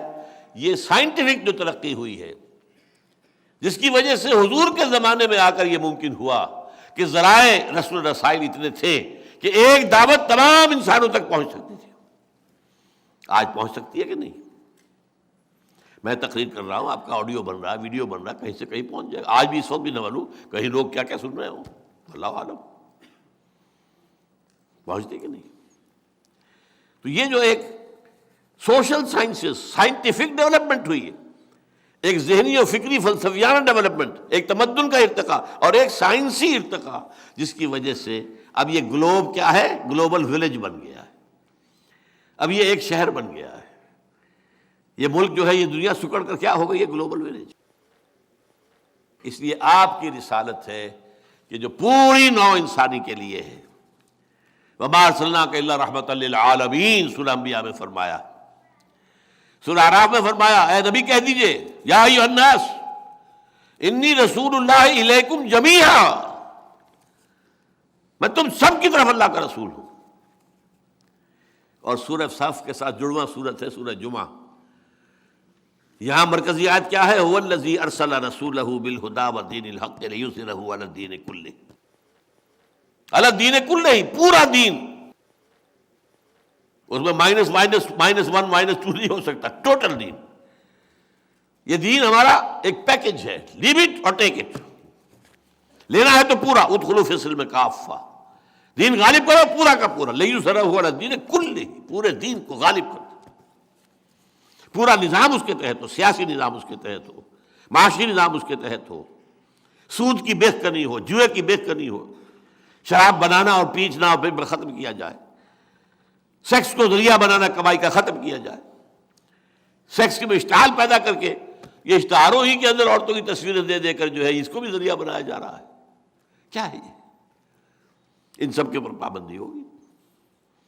پھر عصمت، عفت، اور انسان کی خاندانی زندگی کی مضبوطی، یہ تیسری بات ہوگی، کرنا ہوگا۔ لیکن یہ جو سورہ جمعہ میں آئی ہے مرکزی آیت، وہ کیا؟ یہ ہمارا اگلے اتوار کا موضوع ہے اصل میں۔ هو الذی بعث فی الامیین رسولا منہم یتلو علیہم آیاتہ ویزکیہم ویعلمہم الکتاب والحکمہ وإن كانوا من قبل لفی ضلال مبین وآخرین منہم لما یلحقوا بہم۔ حضور کی بعثت کے دو حصے ہیں۔ آپ کی بنیادی بعثت یہ ہے امیین کی طرف، اسی لیے ان کی کتاب میں یہ قرآن ہے، ان کی زبان میں یہ قرآن ہے۔ یہ جو امی تھے، یہ جو بنی اسماعیل تھے، حضرت اسماعیل کی اولاد، تقریباً تمام مشرکین عرب اسی میں سے تھے۔ یہ ہے اصل نیوکلیس، جس کو میں کہا کرتا ہوں امت کی تشکیل میں، جیسے ایٹم کا سٹرکچر آپ کو معلوم ہے، بیچ میں نیوکلیس ہے، اس میں پروٹونز ہیں اور شاید کچھ نیوٹرونز ہوتے ہیں، اور چاروں طرف چکر جو لگا رہے ہیں الیکٹرونز۔ تو اس کا نیوکلیس کیا ہے؟ یہ امت عرب، اور اس کے بعد ایرانی آ گئے، بربر آ گئے، ہندی آ گئے، ترک آ گئے، یہ گویا کہ الیکٹرونز ہیں۔ تو هو الذی بعث فی الامیین رسولا منہم یتلو علیہم آیاتہ ویزکیہم ویعلمہم الکتاب والحکمہ وإن كانوا من قبل لفی ضلال مبین وآخرین منہم لما یلحقوا بہم۔ انہی میں سے اور بھی ہیں جو ابھی ان میں شامل نہیں ہوئے، جو شامل ہوں گے تو اسی امت کا حصہ بن جائیں۔ اس حوالے سے تکمیل رسالت کے اب دو پہلو ہو گئے۔ نمبر ایک، آپ پر رسالت کا یہ حق ہے کہ دین کو غالب کر کے دکھائیں، تاکہ یہ نہ ہو کہ دنیا کہے ہاں یہ بات تو بہت اچھی ہے، یہ ہونے والی نہیں ہے، امپریکٹیکیبل ہے۔ حضور سے تقریباً میں سمجھتا ہوں 1000 سال پہلے کتاب لکھی تھی افلاطون نے، ریپبلک، لیکن ساری دنیا جانتی ہے کہ وہ انہونا سا خواب تھا جو اس نے دیکھا تھا، ہونے والی بات ہی نہیں تھی، یہ تو خواب تھا، یوٹوپیا۔ تو حضور نے بھی جو باتیں کہی تھی اگر کر کے نہ دکھاتے تو کہتے ہیں ہونے والی بات نہیں، شاعری ہے۔ سید القوم خادمہم، قوم کا سردار تو خادم ہوتا ہے۔ وہی بہت اچھا شعر کہا، بڑی عمدہ بات ہے، لیکن کہاں ہو سکتا ہے، یہ امپاسبل۔ قوم کا سید اور خادم ہو، امپاسبل۔ قوم کا سردار ہو اور ایک غریب عورت اس کے بچوں کے لیے آٹے کی بوری اپنے کندھے پر لاد کر رات کے وقت لا رہا ہو۔ Is it imaginable? Is it imaginable? لاکھوں مربع میل کے اوپر حکم جس کا چل رہا ہے، وہ بیت المقدس کا سفر کر کے جا رہا ہے، اور وہ بھی سرکاری وزٹ ہے، کوئی کسی کو علاج کے لیے نہیں جا رہا، کسی بیٹے کی کانووکیشن میں شرکت کے لیے نہیں جا رہا، معاذ اللہ۔ وہاں سے ریکویسٹ آئی آپ یہاں آئیں گے تو یہ بیت المقدس جو ہے فتح ہو جائے گا، یروشلم فتح ہو جائے گا۔ اس لیے کہ وہاں کے عیسائی علماء نے کہا تھا اے مسلمانوں، ہماری کتابوں میں لکھا ہوا ہے کہ یہ شہر فتح ہوگا، لیکن جس کے ہاتھوں فتح ہوگا اس کی کچھ نشانیاں تم میں وہ نہیں ہیں، یہ کبھی فتح نہیں ہوگا تمہارے ہاتھوں، چاہے تم قیامت تک پڑے رہو۔ اس لیے کہ یروشلم کی فصیلیں بہت اونچی تھیں، اندر سے سیلف سفیشینٹ، پانی اور ہر چیز موجود۔ تو ابو عبیدہ بن الجراح رضی اللہ تعالیٰ عنہ، امین هذه الامہ، ان کی گئی ہے ریکویسٹ دارالخلافہ آپ تشریف لائیں تو یہ شہر فتح ہو جائے گا۔ یہ سفر کیا ہے 700 میل کا سفر، ایک اونٹ اور ایک خادم ساتھ ہے، کوئی خدم و حشم نہیں، کوئی باڈی گارڈ نہیں، کچھ نہیں۔ اور چونکہ اسی پر راستے کا راشن بھی ہے تو وقت پہ ایک آدمی بیٹھ سکتا ہے۔ ایک منزل خلیفہ اوپر بیٹھا ہے اور خادم آگے چل رہا ہے نکیل پکڑ کر، اگلی منزل خادم اوپر بیٹھا ہے اور خلیفہ آگے چل رہا ہے نکیل پکڑ کر۔ Can you believe it? ہمیں عظمت کا احساس ہوا جب معلوم ہوا کہ چو ان لائی کی بیٹی بھی سائیکل پر جاتی تھی کالج، یا عبدالجمال ناصر کا بیٹا یا بیٹی بھی جاتی تھی اسی طرح۔ ٹھیک ہے، یہ بھی اچھی بات ہے۔ جب مجھے معلوم ہوا تھا ہندوستان کا وہ جو ریلوے کا منسٹر تھا لال بہادر شاستری، جب وہ مرا ہے تو میں حیران ہوا۔ اٹ واز ڈسکلوزڈ، اس کا کوئی گھر پورے انڈیا میں نہیں تھا، سوال پیدا ہوا کہ اب اس کی بیوی بیوہ ہو گئی، کہاں جائے؟ اور اس کی بیوی اپنے ہاتھ سے جو ہے کھانا پکاتی تھی، اور جب ہارٹ اٹیک ہوا ہے شاستری کو تاشقند میں، تو اس نے وہاں سے ٹیلی فون پر جو بات کی ہے وہ ماتا جی سے کی ہے، بیوی سے نہیں کی۔ لیکن یہ ساری بلندیاں ان سب کو جمع کر لیجئے، کیا عمر کے آس پاس بھی آئیں گے؟ یہ کارنامہ کر کے دکھایا محمد رسول اللہ صلی اللہ علیہ وسلم۔ اس کو قائم کرو اور دنیا پر حجت قائم کر دو کہ ہاں جاس دین یہی ہے، حق یہی ہے، نظام یہی ہے۔ اسی میں انسان کی فلاح ہے، اسی میں اس کی بہبود ہے، اسی میں اس کی اخلاقیات کی بلندی ہے، اسی میں اس کی تہذیب کی مضبوطی ہے، اسی میں اس کے تمدنی کے تقاضے پورے ہو سکتے ہیں۔ اچھا، اب امت پر جو مظہر ہے اس تکمیل امت نبوت اور رسالت محمدی کی، وہ کیا ہے؟ حضور کو بھیجا گیا پوری نوع انسانی کے لیے۔ جب تک پورے عالم انسانیت پر اللہ کا دین اسی طرح غالب نہیں ہوتا، آپ کا مقصد بعثت پورا نہیں ہوا۔ عام آدمی کو کہے گا آپ میری بات پہنچا دیں گے بغیر اس کے وضاحت کے، تو شاید وہ مجھے قتل کرنے پر آمادہ ہو جائے۔ حضور کا بعثت مقصد پورا نہیں ہوا، ایک درجے میں پورا ہو گیا، جزیرہ نما عرب پر اللہ کے دین کا غلبہ مکمل ہو گیا۔ اگر تو صرف عرب کے لیے آئے ہوتے تو ٹوٹل اکمپلشمنٹ ہو جاتی ہے اس مشن کی۔ آپ تو بھیجے گئے تھے پوری نوع انسانی کے لیے۔ جب تک پوری نوع انسانی تک وہ ہدایت نہ پہنچے اور پھر اس کے اوپر وہ نظام قائم نہ ہو، اس وقت تک تو وقت فرصت ہے کہاں، کام ابھی باقی، نور توحید کا اتمام ابھی باقی ہے۔ یہ اگر اقبال نے کہا تھا آج سے تقریباً 100 سال پہلے، تو ظاہر باتیں سوچیے، غور کرنے کی بات ہے۔ یہ کام کرنا ہے اس امت کو، اور جب تک وہ یہ کام پورا نہیں کرتی، ہاں کرے، کوشش کرے، نہ کر سکے کوئی بات نہیں، اللہ کے اصل خرو ہو جائے گا۔ کرتا ہی نہیں تو اس کا کوئی تعلق حضور کے ساتھ نہیں ہے، نوٹ کر لیجیے۔ وہ اپنی جگہ امتی بنا پھرتا ہو، من رغب عن سنتی فلیس منی، جس کو میری سنت پسند نہیں اسے اس کا مجھ سے کوئی تعلق نہیں۔ دین کے اعتبار سے اور حضور کے ساتھ اپنے تعلق کے اعتبار سے اس بات کو نوٹ کر لیجیے۔ یہ کام ہونا ہے، اس کا صغرا کبرا قرآن مجید میں موجود ہے۔ یہ جو آج کانفرنس آپ کو دیا گیا ہے، یہ ہدیۃً، اس کو ذرا کھول لیجیے۔ میں چاہتا ہوں کہ آپ اس کا مطالعہ میرے ساتھ کر لیں مکمل۔ یہ جو اقبال نے کہا تھا کہ دنیا کو ہے پھر مار کا روح و بدن پیش، تہذیب نے پھر اپنے درندوں کو ابھارا، اللہ کو پامر دیے مومن پہ بھروسہ، ابلیس کو یورپ کی مشینوں کا سہارا۔ اللہ کا اٹل فیصلہ ہے کہ یہودیوں کی سازشوں کے علی الرغم نور توحید کا اتمام اور دین حق کا غلبہ ہو کر رہے گا۔ اس کے لیے صغرا کبرا کہاں ہے؟ جو ابھی ہم نے 2 آیتیں پڑھی، یریدون لیطفئوا نور اللہ بافواہہم واللہ متم نورہ ولو کرہ الکافرون هو الذی ارسل رسولہ بالہدی ودین الحق لیظہرہ علی الدین کلہ ولو کرہ المشرکون، یعنی بھیجا اپنے رسول کو دین حق کے غلبے کے لیے۔ یہ صغرا ہو گیا۔ کبرا کیا ہے؟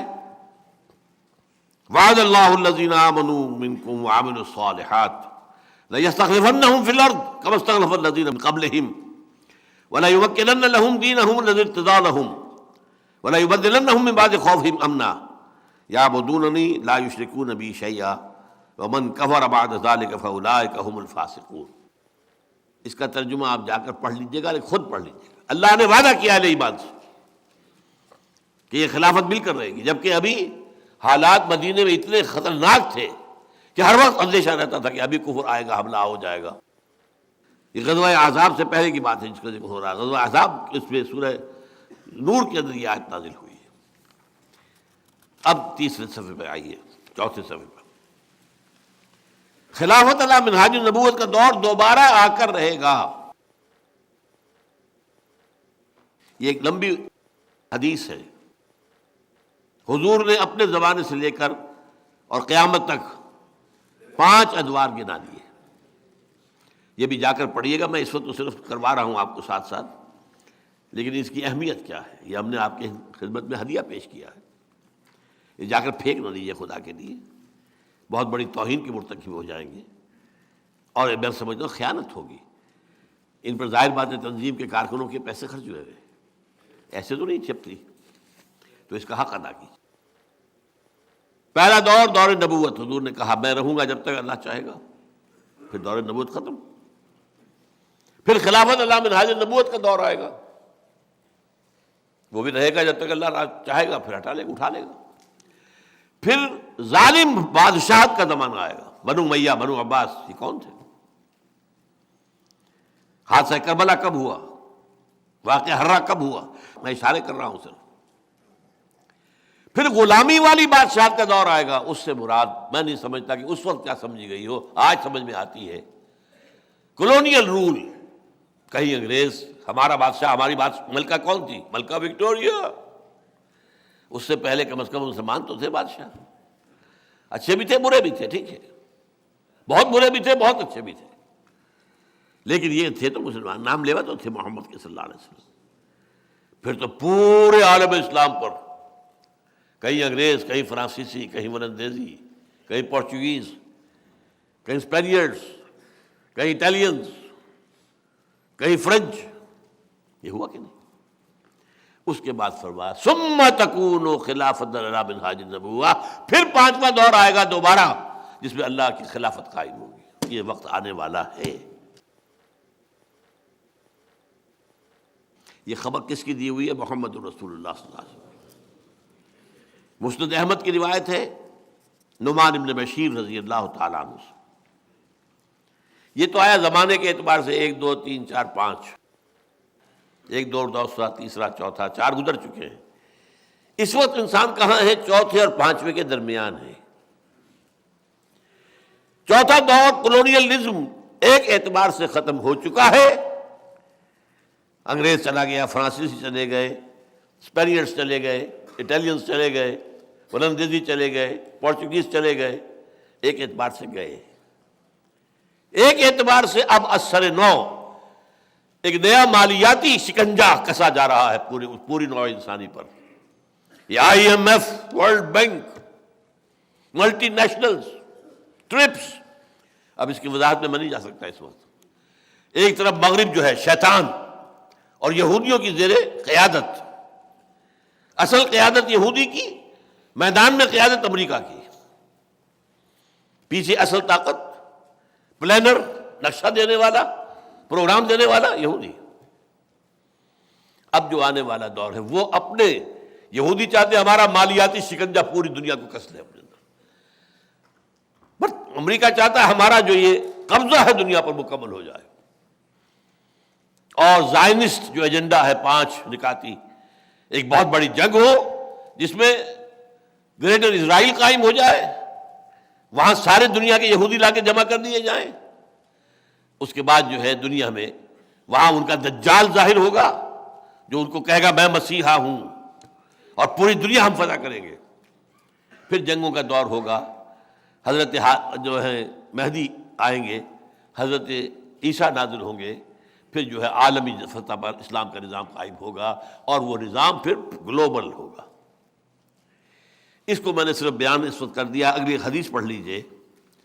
جب یہ نیا نظام اب آئے گا تو اس کی ایکسٹینٹ کیا ہوگی، کتنا پھیلا ہوا ہوگا؟ کل جہاں معمور ہوگا نغمہ توحید سے۔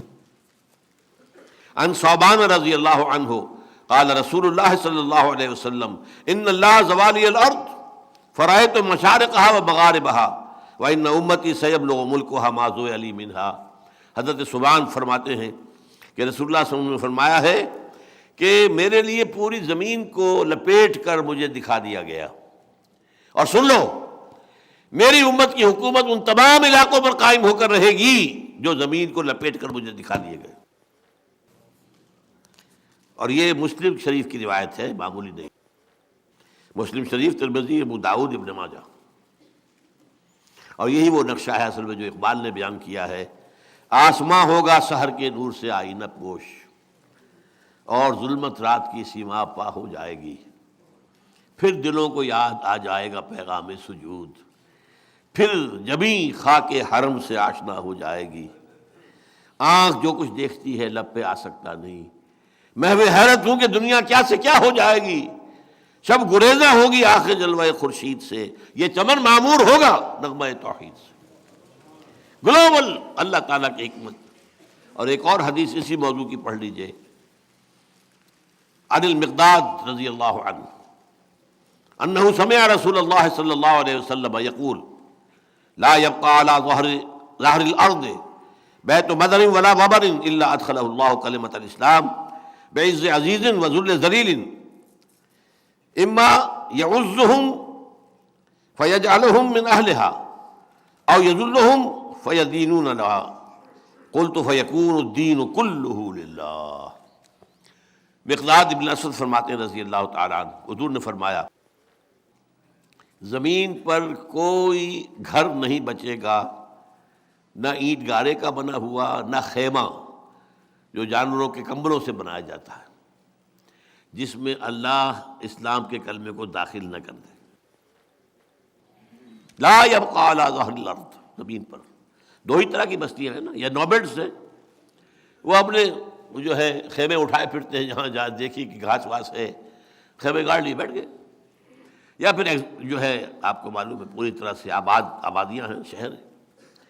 نہ کوئی شہر کا کوئی گھر بچے گا، نہ کوئی کسی ویران کے اندر جو ہے لگنے والا خیمہ بچے گا جس میں اللہ کا کلمہ داخل نہ ہو جائے. اور اس داخلے کے دو راستے ہوں گے، بعز عزیز و ذل ذلیل. یا تو صاحب عزت کے اعزاز کے ساتھ، اور یا ذلیل کی ذلت کے ساتھ.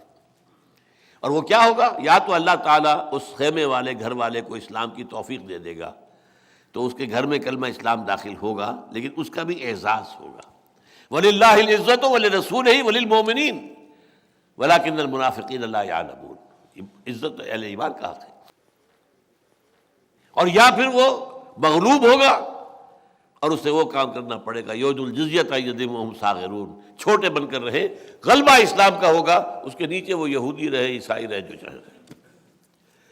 اچھا، اس سے پہلے کا ایک مرحلہ ہے، اب یہ آخری میری گفتگو ختم ہو رہی ہے. اس سے پہلے کا مرحلہ یہ ہے کہ دنیا میں یہ جو ہے سیکنڈ فیز تھا جو میں نے بیان کیا ہے، جس میں حضرت مہدی کا ظہور ہے، گریٹر اسرائیل کا قیام ہے، پھر حضرت عیسیٰ کا آنا ہے. گریٹر اسرائیل کا گریٹر گریو یارڈ بننا ہے، پھر یہودی ختم ہو جائیں گے. حضرت عیسیٰ عیسائیت کو ختم کر دیں گے، عیسائیت اسلام میں ضم ہو جائے گی، پھر پوری دنیا میں اسلام کا غلبہ ہوگا. پہلا فیز جو ابھی چل رہا ہے اس کو جان لیجئے، یہ ہمارے لیے بڑا سخت اور کڑوا ہے. ابھی ہم پر اللہ کے عذاب کی کوڑے برسنے والے، خاص طور پر عالم عرب پر، اس لیے کہ ان پر اللہ کی رحمت بہت بڑی تھی. اللہ نے انہیں بہت اونچا مقام دیا. وہ حضور کی امت میں سے، محمد عربی تھے، عربی النسل، محمد عربی. اب اس سے بڑی فضیلت کیا ہوگی جو انہیں حاصل ہو گئی. اور نمبر دو، دائمی فضیلت، ان کی زبان میں اللہ کا کلام موجود ہے. پھر بھی انہوں نے کہیں بھی ایک چپا زمین پر بھی، جیسے وہ کولونیلزم سے فارغ ہوتے گئے، کسی نے امریکہ کو اپنا قبلہ بنا لیا، کعبہ بنا لیا، کسی نے روس کو بنا لیا، اسلام کو نہیں بنا. بدترین سزا کے مستحق وہ ہیں، اور اس کی خبر حضور نے دے رکھی ہے، ویل للعرب من شر قد اقترب. ہلاکت، بربادی، تباہی ہے عربوں کے لیے اس شر سے جو قریب آ چکا ہے، زیادہ دور نہیں ہے. لیکن نمبر دو، ہم ہیں پاکستانی. ہم نے ایک ملک حاصل کیا اسلام کے نام پر. اللہ سے گڑ گڑا کر، اللہ ہمیں انگریز کی غلامی سے نکال کر ہندو کی غلامی سے جانے سے بچا لے. کوئی آثار نہیں تھے، کوئی ہمارے اندر طاقت نہیں تھی، کوئی ہماری حیثیت نہیں تھی. کوئی ہمارا پشت پناہ نہیں تھا۔ برطانوی حکومت چونکہ لیبر کی تھی، وہ ہمارے خلاف تھی۔ ماؤنٹ بیٹن چیلا تھا گاندھی کا، اور ماؤنٹ بیٹن کی بیوی کے ناجائز تعلقات تھے نہرو کے ساتھ۔ یہ تو حالات۔ قائد اعظم محمد علی جناح سے ایٹلی نفرت کرتا تھا۔ پھر یہ کہ ہندو کتنی بڑی تعداد میں، صنعت کار ہو، سرمایہ دار ہو، کاروبار اس کے پاس، تعلیم میں وہ بہت آگے، انگریزوں کی ملازمت میں کہیں زیادہ آگے مسلمان سے نکلا ہوا، لیکن اللہ نے یہ ہمیں ملک دیا۔ اس کا ذکر ہے سورہ اعراف کے اندر کہ حضرت موسیٰ سے کہا تھا بنی اسرائیل نے، اے موسیٰ، ہم پر تو آپ کے آنے سے پہلے بھی ظلم ہوتے تھے، آج بھی ہو رہے ہیں، ہمارا حال تو نہیں بدلا۔ فرمایا عسیٰ ربکم ان یہلک عدوکم، فرمایا ہو سکتا ہے، قریب ہے، تمہارا رب تمہارے دشمن کو ہلاک کر دے گا، اور پھر وَيَسْتَخْلِفْكُمْ فِي الْأَرْضِ، تمہیں زمین میں خلافت دے گا، فَيَنْظُرَ كَيْفَ تَعْمَلُونَ، پھر دیکھے کہ تم کیا کرتے ہو۔ اس امتحان میں ہم پڑے ہوئے ہیں آج سے 62-63 سال پہلے سے۔ اب کیا کیا ہم نے؟ کہاں ہے وہ اسلام؟ نماز روزے والا اسلام تو ہے، وہ کہاں نہیں؟ وہ تو ہندوستان میں بھی ہے، وہ تو امریکہ میں بھی ہے، کہاں نہیں ہے؟ وہ اسلام کا، وہ نظام، وہ دین حق کہاں ہے؟ وہ سید القوم خادمہم کہاں ہے؟ یہاں تو سید القوم سب سے بڑے ہیں، ان میں سے جھوٹے وہ ہیں جو سب سے بڑے وعدہ خلاف ہے، وہ سید القوم ہے، جو سب سے بڑے غبن کرنے والے وہ سید القوم ہے۔ تو واقعہ تو یہ ہے کہ ہم مستحق ہو چکے ہیں، ہم بھی عذاب الہی کے عربوں کی طرح۔ لیکن یہ ہے کہ میں اس سلسلے میں چند باتیں عرض کر دوں۔ میرے اوپر بہت سے انوار آئے ہیں۔ ابتدا میں مجھے یقین تھا کہ پاکستان اسی نقشے کے تحت اللہ نے بنایا ہے اور یہی سے نظام خلافت کا آغاز ہوگا، چونکہ حضور نے یہ فرمایا ہے جب مہدی ظاہر ہوں گے عرب میں۔ یہ حدیث پڑھ لیجئے آپ اس کو صفحہ 7 پر۔ عن عبداللہ ابن الحارث رضی اللہ عنہ قال قال رسول اللہ صلی اللہ علیہ وسلم یخرج الناس من المشرق یؤطئون للمہدی یعنی سلطانہ۔ جب مہدی کا ظہور ہوگا عرب میں تو ایک مشرقی ملک سے فوجیں آئیں گی جو اس کی حکومت کو قائم۔ اب ظاہر بات ہے پاکستان اسی مشرق کے اندر تو ہے نا، افغانستان بھی ہے، بھارت بھی ہے اور ایران بھی ہے، لیکن جہاں سے بات چلی کہ پاکستان کا مطلب کیا، لا الہ الا اللہ، وہ تو ایک ہی ملک تھا نا۔ لہذا اور اس سے پہلے کی بھی یہ میں بیان کر چکا ہوں بہت سی چیزیں، اس وقت میں تفصیل میں نہیں جا سکتا۔ مجھے یقین تھا کہ یہیں سے انشاءاللہ وہ نظام قائم ہوگا اور پھر یہیں سے فوجیں جائیں گی حضرت مہدی کی حکومت قائم کرنے کے لیے۔ اور وہ کیوں، وہ بھی مجھ پر واضح ہے۔ عرب کھوکھلے ہو چکے ہیں، ان میں دم نہیں ہے، پیسہ ہے، عیاشیوں نے کھوکھلا کر دیا، لہذا ان کے اندر یہ ہمت نہیں ہے کہ وہ کھڑے ہوں اور یہودیوں سے جنگ کر سکیں۔ اگر کر سکتے ہوتے تو اب تک کبھی کا کبھی اسرائیل کو اٹھا کر پھینک دیا ہوتا میڈیٹرینین کے اندر۔ نہیں ہے، بالکل نہیں ہے، یہ کسی اور طرف سے فوجیں جائیں گی۔ اور علامہ اقبال نے ہی چونکہ ایک شعر یہ کہا ہے، خضر وقت از خلوت دشت حجاز آید بروں، کارواں زیں وادی دور و دراز آید بروں۔ خضر وقت حضرت مہدی عرب کے ریگزار میں اپنی خلوت سے باہر آئیں گے۔ اس میں شیعوں کا عقیدت بھی آ گیا اور سنیوں کا بھی۔ شیعہ کے نزدیک مہدی کون ہے؟ ان کے 12ویں امام ہیں جو چھپے ہوئے ہیں، یہ مصرع کور کر رہا ہے ان کو بھی۔ اور ہمارے ہاں کیا روایت ہے کہ عرب میں ایک بادشاہ کے انتقال کے بعد خانہ جنگی شروع ہوگی، اس وقت ایک شخص بھاگ کر مدینے سے مکے میں چھپ جائے گا، یعنی لوگ دیکھ رہے ہوں گے کہ شاید یہ اس وقت میں سامنے آئے اور قوم کی کچھ رہنمائی صحیح کرے، اور وہ بچ کر جائے گا۔ پھر لوگ انہیں وہاں سے خلوت سے کھینچ کر تلاش کر کے نکال کر لائیں گے اور ان کے ہاتھ پر بیعت کریں گے، وہ مہدی ہوگی۔ تو مصرع جو ہے نمبر 1 دونوں کو کور کر رہا ہے۔ خضر وقت از خلوت دشت حجاز آید بروں، کارواں زیں وادی دور و دراز آید۔ یہ وادی کون سی ہے جس میں آپ بیٹھے ہوئے؟ کبھی سوچا ہے؟ یہ وادی سندھ ہے۔ وادی کسے کہا کرتے ہیں؟ 2 پہاڑی سلسلے ہیں، اس کے درمیان میں وادی ہے۔ کوئی بڑی نزدیک بڑا جو ہے دریا بہ رہا ہے۔ وادی سندھ پورا پنجاب بھی اسی میں شامل ہے، وہ تو ہم سے چھین لیا گیا نا، ورنہ ایسٹ پنجاب کے دریا کہاں آ رہے تھے؟ دریا بیاس، دریا ستلج، دریا راوی ادھر سے آ رہے تھے نا۔ پھر اوپر سے سارے دریائے گلگت ہو، منزا ہو، سب وہیں آ رہے ہیں۔ پھر آئیے ایسٹ افغانستان کے سارے دریا ادھر آ رہے ہیں۔ دریا کابل کہاں سے آ رہا ہے؟ دریا گومل، دریا ٹوچی، دریا بولان۔ تو یہ در حقیقت یہ سب مشرقی حصہ افغانستان کا اور یہ مغربی حصہ انڈیا کا، یہ وادی سندھ ہے۔ اس وادی میں پہلے اسلام کہیں قائم ہوگا، یہ یقین کی حد تک تھا، لیکن بعد میں جو حالات ہوئے ہیں اس میں مد و جزر آتا رہا ہے، کبھی امید پیدا ہوئی، کبھی کمزوری جو ہے اس میں مایوسی کی انتہا ہو گئی۔ آج سے 5-6 سال پہلے میں نے یہیں پر تقریر کی تھی، کیا پاکستان کے خاتمے کا کی الٹی گنتی شروع کی جا چکی ہے؟ میں نے کہا تھا ہاں۔ میری مایوسی انتہائی لوئسٹ ایپ پر تھی اس وقت۔ شاید اللہ تعالیٰ اس میں کوئی نئی زندگی پیدا کر دے ہمارے، لیکن اس کے لیے کام تو مجھے اور آپ کو کرنا ہے، اس کو مت بھول جائیے۔ اصل رول تو میرا اور آپ کا ہے، کیا کرنا ہے، کیسے کرنا ہے۔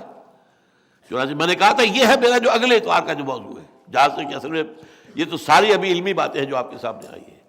حضور کا مقام و مرتبہ کیا ہے، وہ آج اس لیے تھا کہ ہم اپنا فرض سمجھیں، حضور کے مقصد بعثت کے حوالے سے ہمارا فرض منصبی کیا ہے، ہمیں کیا کرنا ہے۔ اگر ہم سچے امتی ہیں حضور کے تو ہماری ذمہ داری کیا ہے۔